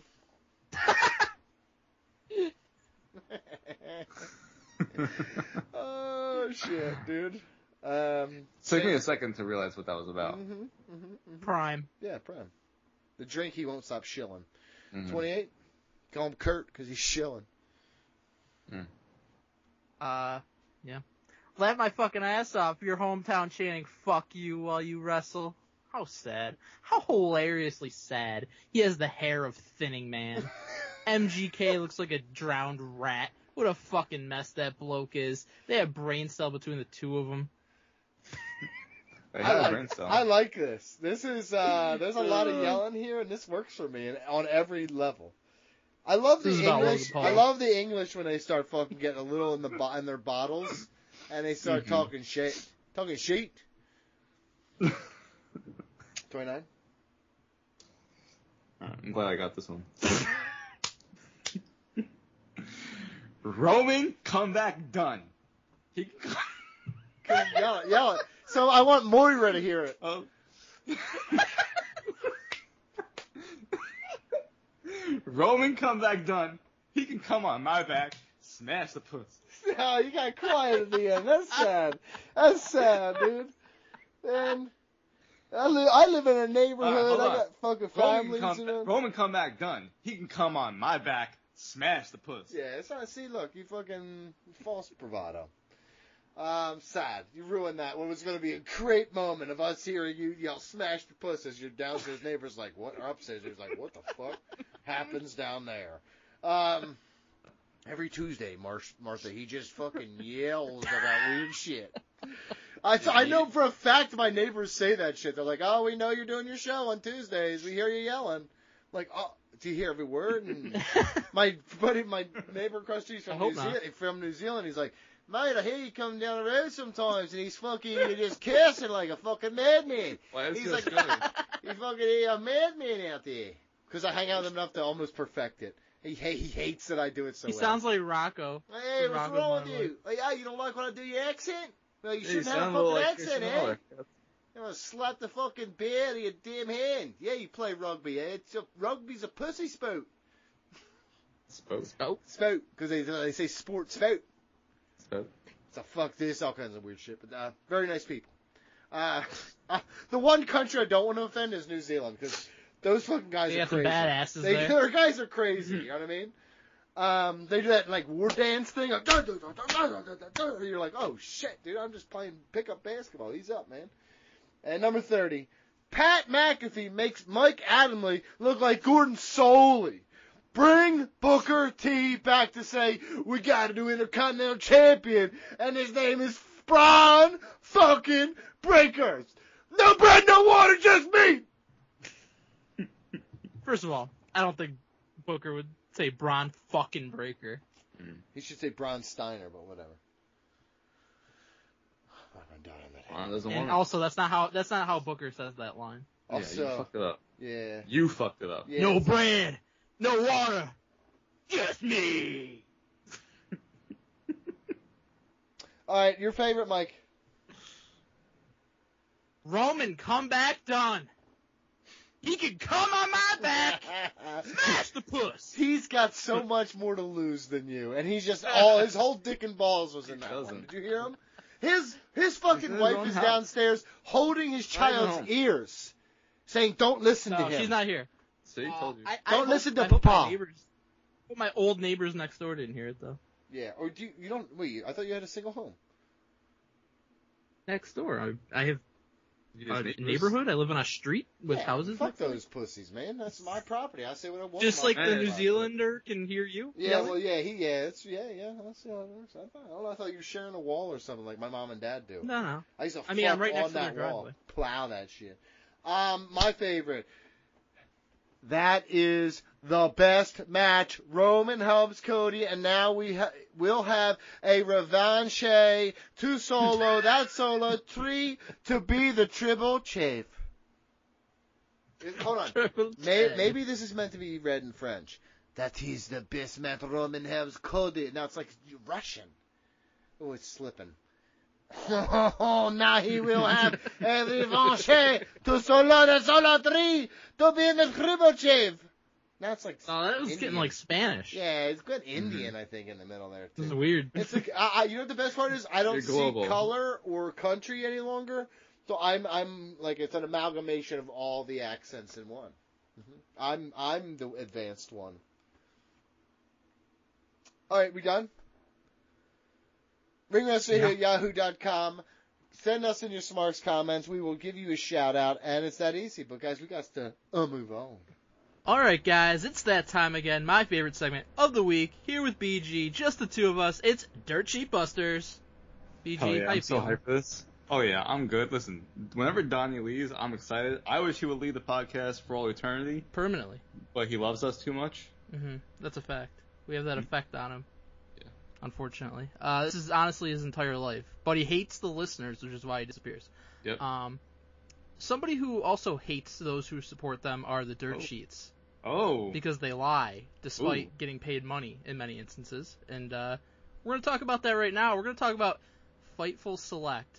But we aren't going to start off with a lie. We're going to start off with a very rare truth. We are going to start by setting a baseline for the rest of this segment, as I like to do at times. As I said, this is from Fightful Select. Poor leadership in AEW leads to the botching of yet another backstage dispute. Do you believe that? I can believe that. I believe it. It's happened many times before. AEW's locker room dynamics have been thrust into the spotlight this week following a contentious altercation between Britt Baker and MJF. Ooh, contentious. Yep. The confrontation reportedly originated from comments Britt Baker made about MJF and his girlfriend Alicia Atout during the July 17th episode of Dynamite. These comments reached MJF through Atout, sparking a heated exchange that escalated the situation. The conflict intensified when Will Ospreay intervened, attempting to mediate by speaking with Baker about the ongoing issues. Emotions boiled over when MJF, clearly agitated by the developments, punched a wall backstage. Despite the turmoil, Britt Baker remained on television even as an HR-led investigation resulted in her brief suspension. According to Fightful Select, the decision to suspend Baker has been viewed internally as potentially biased, favoring one side's version of events over another. This has sparked further debate among AEW talent, some of whom feel that the issue was not handled as impartially as it could have been. Despite this, many within AEW are ready to move on, with some expressing disappointment that such issues are still occurring, hoping they were a thing of the past. Yeah, that last part really got me, Mike, because I thought CM Punk was the cause of all these issues. That's what we were lied to and told, that CM Punk was the problem. I see. Right. That was my fault then. And I feel like, you know, we're not on the inside, so we can't say with certainty what's going on, but we can look at situations and we can make assumptions or, you know, hypotheses. You know what they say about assumptions. Well, these not us. It just means we have nice asses. There we go. But you can look at these situations. Yeah. You could look at these situations and you could see that they happen over and over and over again, that maybe there's an issue beyond, like, just one guy, CM Punk. Maybe there's, like, a leadership issue that these things keep happening. So, I believe that report wholeheartedly. I can definitely buy it. This next one's from Fightful Select. BG, guess how wrestlers felt about Stephanie McMahon attending SummerSlam? Oh, I'll tell you what, Mike. Mm-hmm. I have not seen this one. Okay. So, how they felt? Indifferent. Okay. There were several notable names at SummerSlam 2024 last night, and one of those was Stephanie McMahon. She was initially backstage at the show before heading out to sit ringside to enjoy the event with fans. Fightful Select learned of the reaction of McMahon's presence at the show. It is reported that talent were, and I quote, very happy to see McMahon backstage at the show. That is not indifferent. That's they're very taking much, a stance here. Very happy. Very happy. Yeah, considering all I ever hear from wrestlers is how great Stephanie is, how nice she is, how they enjoy being around her. I'll tell you what, Mike. Mm-hmm. Probably outwardly in the backstage locker room and whatnot, as we just heard from the Alicia situation for Baker, probably wouldn't want to step on the toes of the fucking head booker's wife out in public. Yeah, I mean, even if I wasn't that happy about it, I'd say I was, for sure. You'd still put on a smile and nod, right? I mean, fucking CM Punk was hugging it out with her. So. Yeah, that was interesting. He knows how to play the game. Smart man. Yep. Play the game. I gotta see what you did there, Mike. Yep. I'm hip to you. I watched SummerSlam 99. Me too. I was happy I did. Yes. This next one's also from Fightful Select. BG, guess how WWE felt about Jelly Roll's performance at SummerSlam? I'm gonna answer your question in a second. Okay. I have a question though. What did you say that the wrestlers were with Stephanie? Very happy? Yes. I'm gonna call that back right here. They were very happy with Jelly Roll's performance. Wow. At SummerSlam. Okay. Keep in mind this is the same outlet reporting it. Okay. I'm doubling fucking down, Mike. Okay. Sean Ross Sapp reported on Fightful Select that WWE was very happy with Jelly Roll's performance and appearance at the show.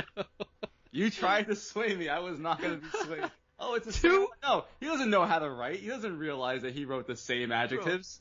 Bro, 2 separate reports about the same show, and all he can come up with is very happy. Hell yeah. Listen, it was the same source. He was like, hey, what'd you think about this? We're very happy. What do you think about this? We're very happy. Brother, break out a thesaurus. Tell me thrilled. Anything. That's awesome. No, listen.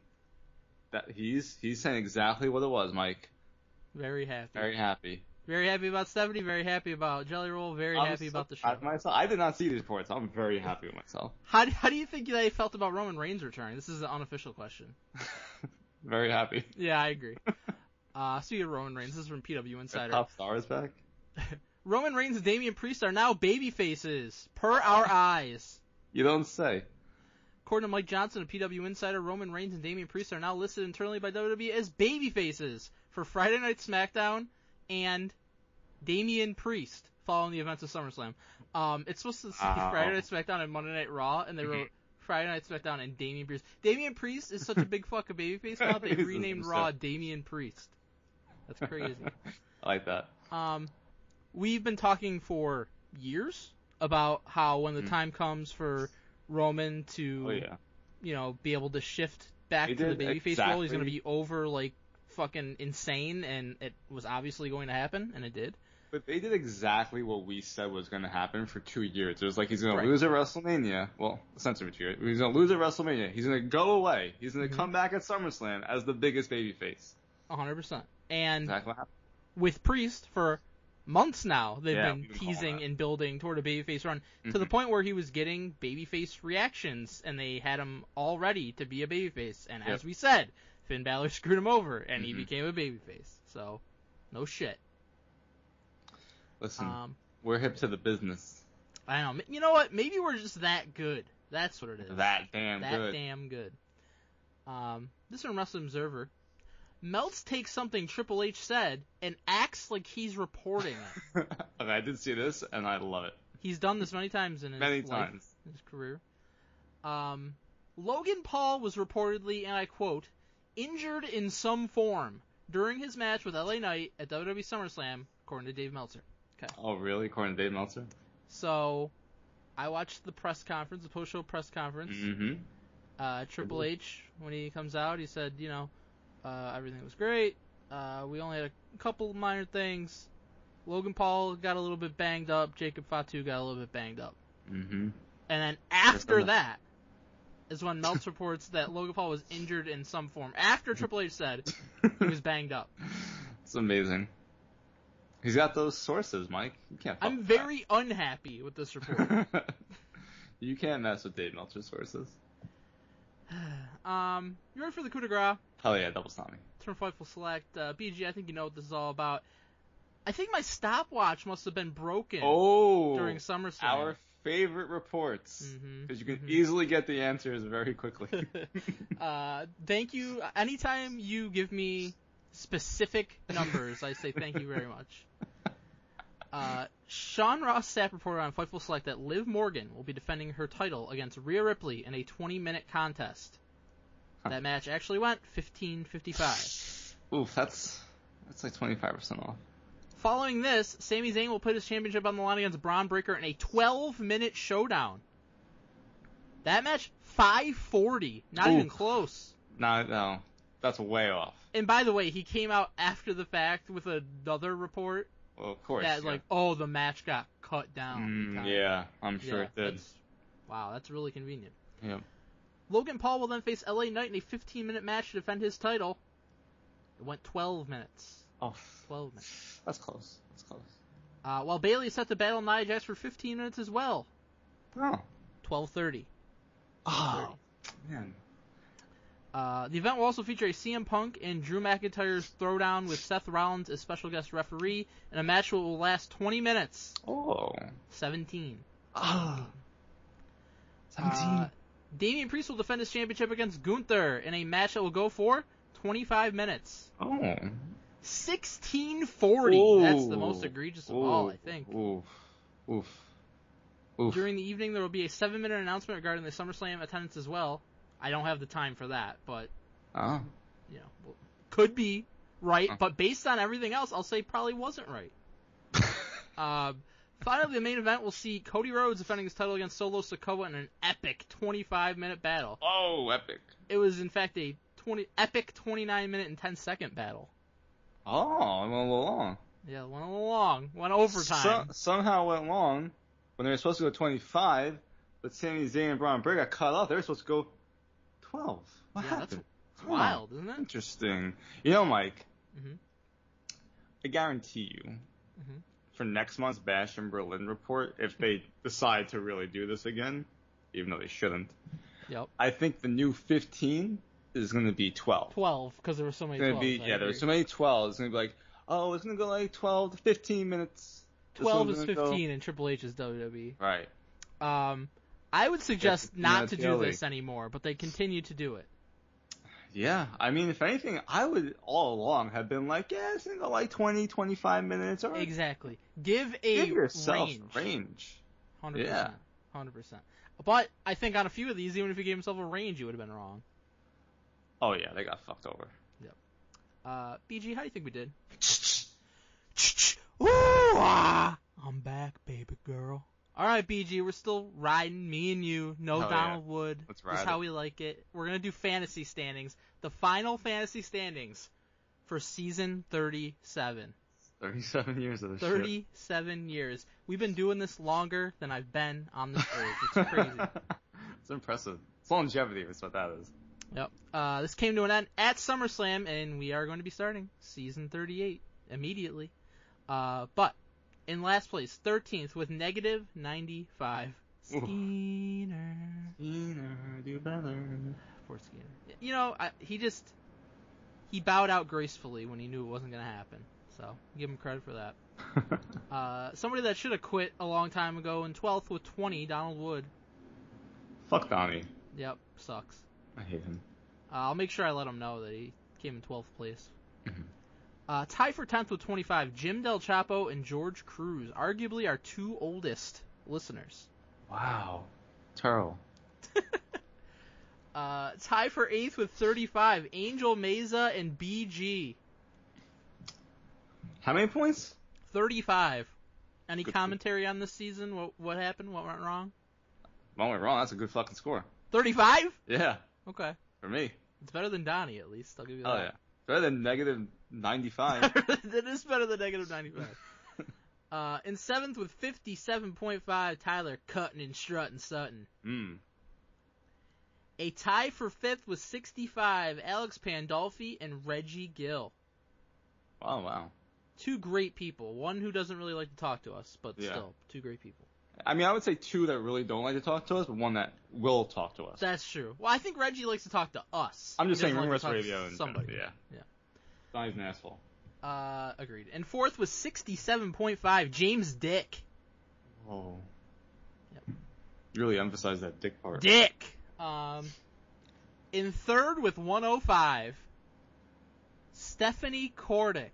Oh, I heard a little jubilation in your voice, so I thought you were going to say someone else. Well, but you drafted that team, right? I did all season long, 1-2, with Stephanie and Leon, okay? I looked at what was happening. What's that? And she was 3rd? She was 3rd. Wow. So I was looking at how it was going to shake out for SummerSlam, looking at the teams. Mm-hmm. And I told you last week, I said, I think I can get really close. Wow, get that silver medal, Mike. I had a pretty low score. I was middle of the pack. Yeah, you're doing terrible for a lot of the season. And I'll tell you what happened at SummerSlam. Nia Jax wins a championship, 20 points. 20 points, yep. LA Knight wins a championship, 20 points. 20 points, 40 points. Braun Breaker wins a championship, 20 points. Holy shit, 60 points. SmackDown before SummerSlam, Jacob Fatu wins a tag team championship, 15 points. Holy shit, 15 points. Well, 75 points. 75 points I picked up in 2 days. That's a lot of points. All to say, in second place with 125, Big Money Mike. Wow, you still lost, huh?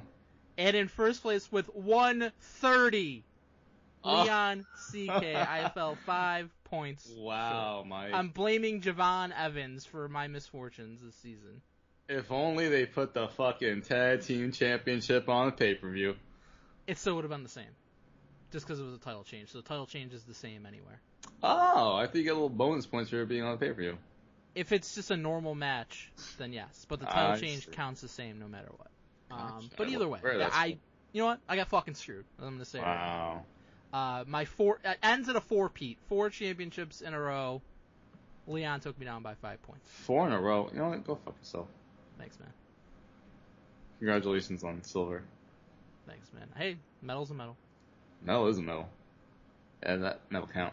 Alright, we're done. Fuck fantasy. Alright, Mag! Fuck fantasy. Who won? Real quick, tell me who won. One more time. So, you came in second last with 20. Okay. I said real fast, and this is way slow. Second. Okay. I came in second with Who 125. won, I said. No one remembers second place. Leon came in first with 130. Good. Leon deserved to win. He beat me by 5. Can I tell you what? You're not that Russian shooter guy, because no one's ever going to remember your second place. He was Turkish. Yo, guess Turkish. What? He was working for the Russians, dude. Come on, don't kid. That dude is definitely a hitman, right? He's real life John Wick. 100%. All right, Mike. Number 1 email time. This is from Derek Bateman, AJ Lee. Subject: I'm offended. It's a Patreon email. Go to patreon.com/ringrustradio. Contribute to the email tier higher and guarantee you get at least 1 email on the show each month. Hey boys, getting caught up on the pod, and I heard something in the 6/18/24 pod that caught me off guard a bit. Jesus Christ, that's forever ago. I think that he sent it while we were off. Imagine getting that far behind. I'd never be able to catch up. I'd be like, I'm done. No, I just would not even bother. Yep. As a Hawaiian, I was appalled by the dirt. As a Hawaiian, I was appalled by the dirt sheet's use of Islander. I didn't like it at all. But to make matters worse, the vitriol I heard in Donnie's voice when he said pineapple eater was shocking. Yeah. Then as a Chinese American, Donnie saying Confucius say with an accent was offensive as fuck. Aw, Confucius, hey, fortune cookie, good for you. That really is offensive for sure. I stand by it. Now, as a person of color who was born and bred in the Bay Area and has spent the last decade in Oakland, Mike explaining what a cookout is in the most unseasoned way possible was the most offensive. I said By it the then. way, I said it then. I called it out right on the dance Here's floor. what happened. I wasn't explaining what the cookout was. I was explaining what was happening in the segment, and then Donnie just started yelling about how No. white. You didn't even know That's how what white happened. you were. When That you're was the problem. fucking whitest person that doesn't understand any reference or slang term at all. Me? Yes. Let me tell you something, and this may sound offensive on the surface, but I'm going to say it anyway. I'm sure it will. People of color love me. People of color fucking love me, dude. I am fucking cool as shit. Right. Yes, they know they can get drugs and shit from me, so they like that. But most people of color, I've come to find, love me. And women of color really love me. No, they don't. No one loves and you. also, the person that we should be berating for the way they explain the cookout is Brian Alvarez. And you, because honestly, No, I didn't he's do right. anything. I explained He's the right, segment, dude. not the You cookout. were boiled chicken. And then again, bland. because you think that you want to pretend like you're cool, you started like yelling about me being white or whatever. When I'm pretty sure you probably Jack, had to look I up ain't gotta what pretend. it meant. Pretty sure you had to look up what it meant.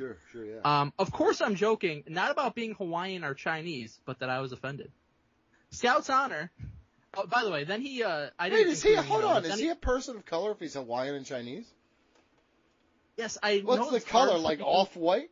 I know it's hard for you to understand this, so like the people saying like, how can Kamala Harris be black and Indian, but you can actually be biracial? No, I get. Listen, she's definitely a different color, right? That's great. Like he's just If like you're Hawaiian, you have darker skin. sure, generally, yes. and then fucking Asians are pretty white too. So like you're just Depends. like a little, Depends. like a little fucking white. Like I don't know. Maybe I just don't understand the person of color thing because I'm I white's a color. think he's gonna have a new thing to be offended about right now. He included That's something right. in here. I Keep didn't listening, include Donnie. the full writing in this email, but he pointed out how Donnie does a horrible job with linking out to things when he posts the show. But I So, will say this. great appreciation. I will say this. I forwarded this to Mike to have for the show so he could do it. But in reality, I immediately took every fucking thing that he said and implemented it immediately. So thank you to him. Good. He really helped us. I looked at it and I said, yeah, this all makes sense. Why was Donnie not doing this all along? Yeah, I didn't know. So sorry. But it's better now. Scout's Honor, if... Go ahead. No, it's fine. Scout's Honor, if one of you can pronounce my middle name correctly, I will upgrade my Patreon for the month of August or September for a retro. Good luck. You want to go His first? middle name. You want to go first? You go first. Heli Makanawanalani. Okay, your turn. Heali Maka Naonalani. BJ, try it. No. Money's on the line, dickhead. Try it. Yeah, Mike did a great job. No. Dude, just say. I'm not I might doing have gotten it. Say I Gila think he got Monster. it. Say Gila Monster. Just give me a fucking I'm shot not at doing it. that. I'm gonna take BJ's. I'm gonna shake mine up a little bit. You want me to try again? Heli Makanoanalani. I'm telling you right now, it's Heali it starts with, so I don't Yeah. know why you're saying Healy. Healy. Heli. Heali Makana Analani. Anilani. That's it. That That sounded one. really good. That was What, good. start it again? No, I can't do it again. No. Just start the word for me. Start the word for me. I got another shot. Heali. Hayali Makanoanalani. Heali Makana Analani. Dude, we might be on to some shit here, dude. We might have, because Awa is that. I remember the fullback for the Pittsburgh Steelers, Chris Fuamatu Ma'afala, so I know I'm doing it. Well, no, and here's the thing, that AON and the Analani, that's words I've seen before. Heli Mikaha Mekahana Honey Ho. Nope. Thanks for reading. Take care, you guys. Speak with you soon. Best regards, Derek H. Lee. P.S. I'll never, ever apologize for length. Yeah, you should never apologize. Again. If you Google this name, nothing comes up. Yeah, I tried it. I definitely put it in I even went to a Polynesian site that helps you pronounce shit, and they wanted me to pay, and I told them Maybe he made it up. I said, here, translate this, eat dick. Well, hopefully if he made it up to be pronounced how we said it. It is 100% a family name or something, and it is not made up. BJ, please. Next email comes from Reggie Gilberg. Subject is Rumble for the title? Hey, yo. I like how he's even uncertain of it. He's even uncertain of it. He's like, is this a bad idea? Hey, yo. With the narcissist John Cena retiring, two things come to mind. One, he's retiring as champ because he's Vamp John. And two, the Rumble 2026 will be for the title. What do you think his last match, and what would be the aftermath? Like always, fuck Donald Wood Jr. and Ring Rust. Ring Rust? Fuck Donald Wood Jr. Alright, I'm just going to do something a little different than you guys. No, I'm going to go first because I don't want to hear his shit. I'll ignore it. Are you going to praise him and we're going to shit on him? Is that the different thing here? No. Cena is going to, however we get there, I don't really care. It's going to be mid anyway. I'll ignore it. But it's going to be Cena versus Cody with no championship on the line, just like a loser leaves town type thing, something along those lines. Or some stipulation. Loser leaves town in his last fucking match. Yep. Something stupid as shit. Hopefully Cena wins. No, he's gonna lose, and he's gonna think that makes up for all the times he buried people, and it won't. And that's gonna be Cody's consolation prize for being moved away from the world championship scene. He's gonna get to beat Cena. So. I am on a very similar wavelength as you. That's sad shit. Dangerous. Dude. I guess it wouldn't shock me if Vampa John retired as champion. That would be a very Vampa John move. But I don't think it's gonna happen. I don't think that the title's gonna be on line the 26 Rumble. But I'm saying they create a special pay-per-view for him in December 2025, named John Cena's Farewell something or other, faces Cody Rhodes in the main event. Cody wins. They do a passing of the torch type of moment. Yep. It's not loser leaves town because nobody's going to fucking believe he hands him a Cody pair of jorts and wristbands that are really weight, that go around his biceps because they're so small for him. Yeah, I said it. Terrible idea, Reggie. You suck. Did you answer? Sorry. No, you cut me off. New Year's Eve falls on a Tuesday. So maybe NXT holds a special New Year's Eve themed episode. Cena issued an open challenge answered by Obafemi, who beat Cena in his last match. Could even be Obafemi defending the NXT Championship against Cena. Or maybe it's just like John Cena and Trick Williams teaming together and they beat Obafemi and somebody else. Oof. I would like to see Obafemi beat John Cena's ass once. Mm-hmm. No, thank you. I think he'll show up on NXT. I don't want him anywhere near NXT because he's going to realize it's like a foundation for new blood to bury. I don't even want him to know that exists. He probably will show up a couple times because they're going to be pushing NXT pretty hard. Yeah, I know. Yeah. They got to make it good for the CW. C-dubs. Yeah. That fucking frog. Yeah, I will say this, Reggie. Terrible email. Next email. This is from Chad Gable, Bruce Pritchard. Subject: WrestleMania 41 match predictions. It's that time. Uh-oh. Hey boys, by the time you read this email, SummerSlam will be behind us. That's true. As this is the year I've got back into wrestling and the show, I thought it was only right that we resume the night after SummerSlam WrestleMania match card predictions. Now that you mentioned that, I do feel like, it has been at least a couple of years since we did this, right? Yeah. I don't know. He abandoned us. I'm not sure I'm okay with this. You can't just come back into my life and expect I think his mom fine. Disowned him for wearing the Cut Ya Dick shirt, and he had to get his life in order. You know what I think, Chad? Chad Pritchard? I think we should have changed the locks. Nah, you're welcome back. If you remember, I did this for a number of years with you and keep track of your predictions and let you know the results of how each of you went after Mania. The winner would determine what I needed to do for the show. Mike has the record with 2 correct match predictions. That's actually pretty sad. That's really good. Should be easier. It should be easier with Vince gone though. Yeah, maybe. I really do think so because they do have long-term storytelling things like happening. This is where you got the name Mike Stradamus for correctly predicting the tag team matches 2 years in a row of all things. It was Don Stradamus. We had Big that money for Mike years. Stradamus. That's very stupid. Mike made me buy the Cut Ya Dick shirt, which I worked for my mom. We could have made him sign up for the retro tier for a year, and you made him cut that. You buy that dumbass shirt. And pro wrestling tee. Well, that's what we could have said. He said we could have. I don't think that was in the spirit of what we were doing. I think he was asking what shirt he would have to get. As this is the first time we've done this since Mania has gone to 2 nights, can you predict 10 matches across each of the 2 nights and point out your night 1 and night 2 main events? The winner with the most predictions can choose what I do for the show again. As this email is long as shit, I will send you my card predictions separately, so it doesn't need to be read on the show. And you know I haven't cheated when we read the results in 8 months' time. Love you boys, and as always, Ring Rust! Yeah, don't read his because a bunch of mine are his. I definitely have a couple of crossovers. All right, so I'll go with some. You go first. I didn't listen about doing 10 matches. I think I did 14 with what it was this past year. Yeah, and also I didn't do night 1, night 2 because I don't give a shit about details. I did do that. Okay. I did do that. I did exactly what he asked for. Okay, that's ring rust in a nutshell. I did too. Mike kind of myself more chances. Yeah, Mike kind of did it. I didn't do it at all, and you did it right on the money. So there you go. Who's going first? I'll just run through some of mine. Rock versus Roman, Cody versus Cena, Gunther versus Braun Breaker, Jade Cargill against Bianca Belair, Tiffany Stratton against Becky Lynch. That's all I have. I'll go next. Didn't even do 10. Right. Nah. I'll go next. Night 1, main event is Bianca Belair versus Jade Cargill for the WWE Women's Championship. John Cena versus Drew McIntyre versus Gunther for the World Heavyweight Championship. Rey Mysterio and Damian Priest versus Finn Balor and Dom Mysterio for the WWE World Tag Team Championship. Cody versus LA Knight for the United States Championship. Cody needs to save America.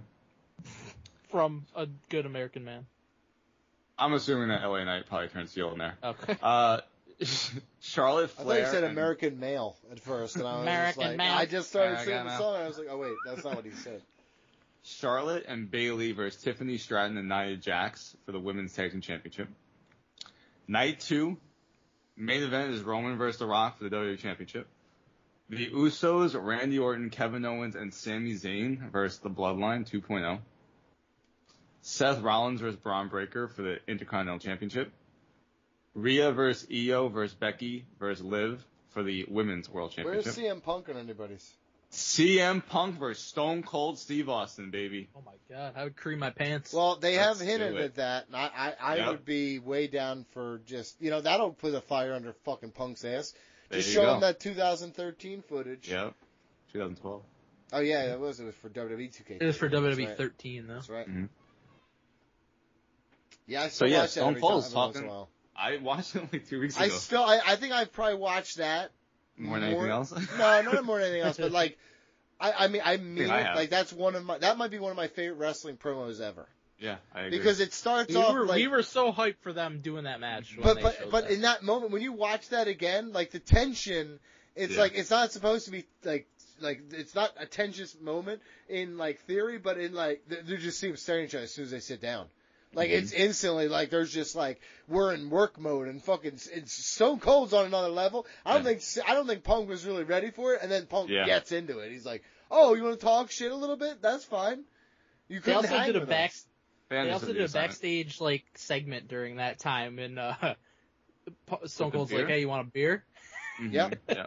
That's Yeah. good shit. That was very fun. So we need that. Did you say yours, Mike?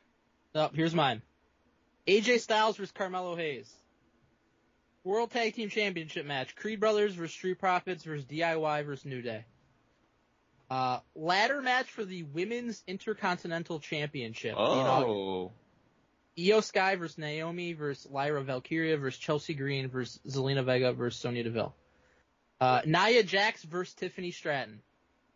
Women's World Championship Triple Threat. Bayley versus Charlotte versus Becky. Rhea, Damian Priest, and Rey Mysterio versus Liv Morgan, Finn Balor, and Dominic Mysterio. I almost had that. United States Championship Fatal 4-Way. LA Knight versus Kevin Owens versus Santos Escobar versus Andrade. IC title, Braun Breaker versus Logan Paul. My God, The I'm Usos glad I'm and- not going to the show. It's gonna blow. The Usos and Sami Zayn versus Solo Sikoa, Jacob Fatu, and Tama Tonga. We saw the better WrestleMania. WWE Women's Championship, Bianca Belair versus Jade Cargill. Actually, I'm just kidding. Yeah, we all have that. Ours was pretty mid. Cody Rhodes versus Randy Orton. CM Punk versus Seth Rollins versus Drew McIntyre. Wow. It is not going all that way. Yeah, It I agree. probably is, to be honest with you. Night 1 main event, World Heavyweight Championship, Gunther versus John Cena. Night 2 main event, Undisputed WWE Championship, Roman Reigns versus The Rock. Boom. So we all had that, and we all had Bianca and Jade. Fuck melts. Roman versus The Rock it is. Boom. Boom. And we're out of here. God bless America. See you next week. Psych.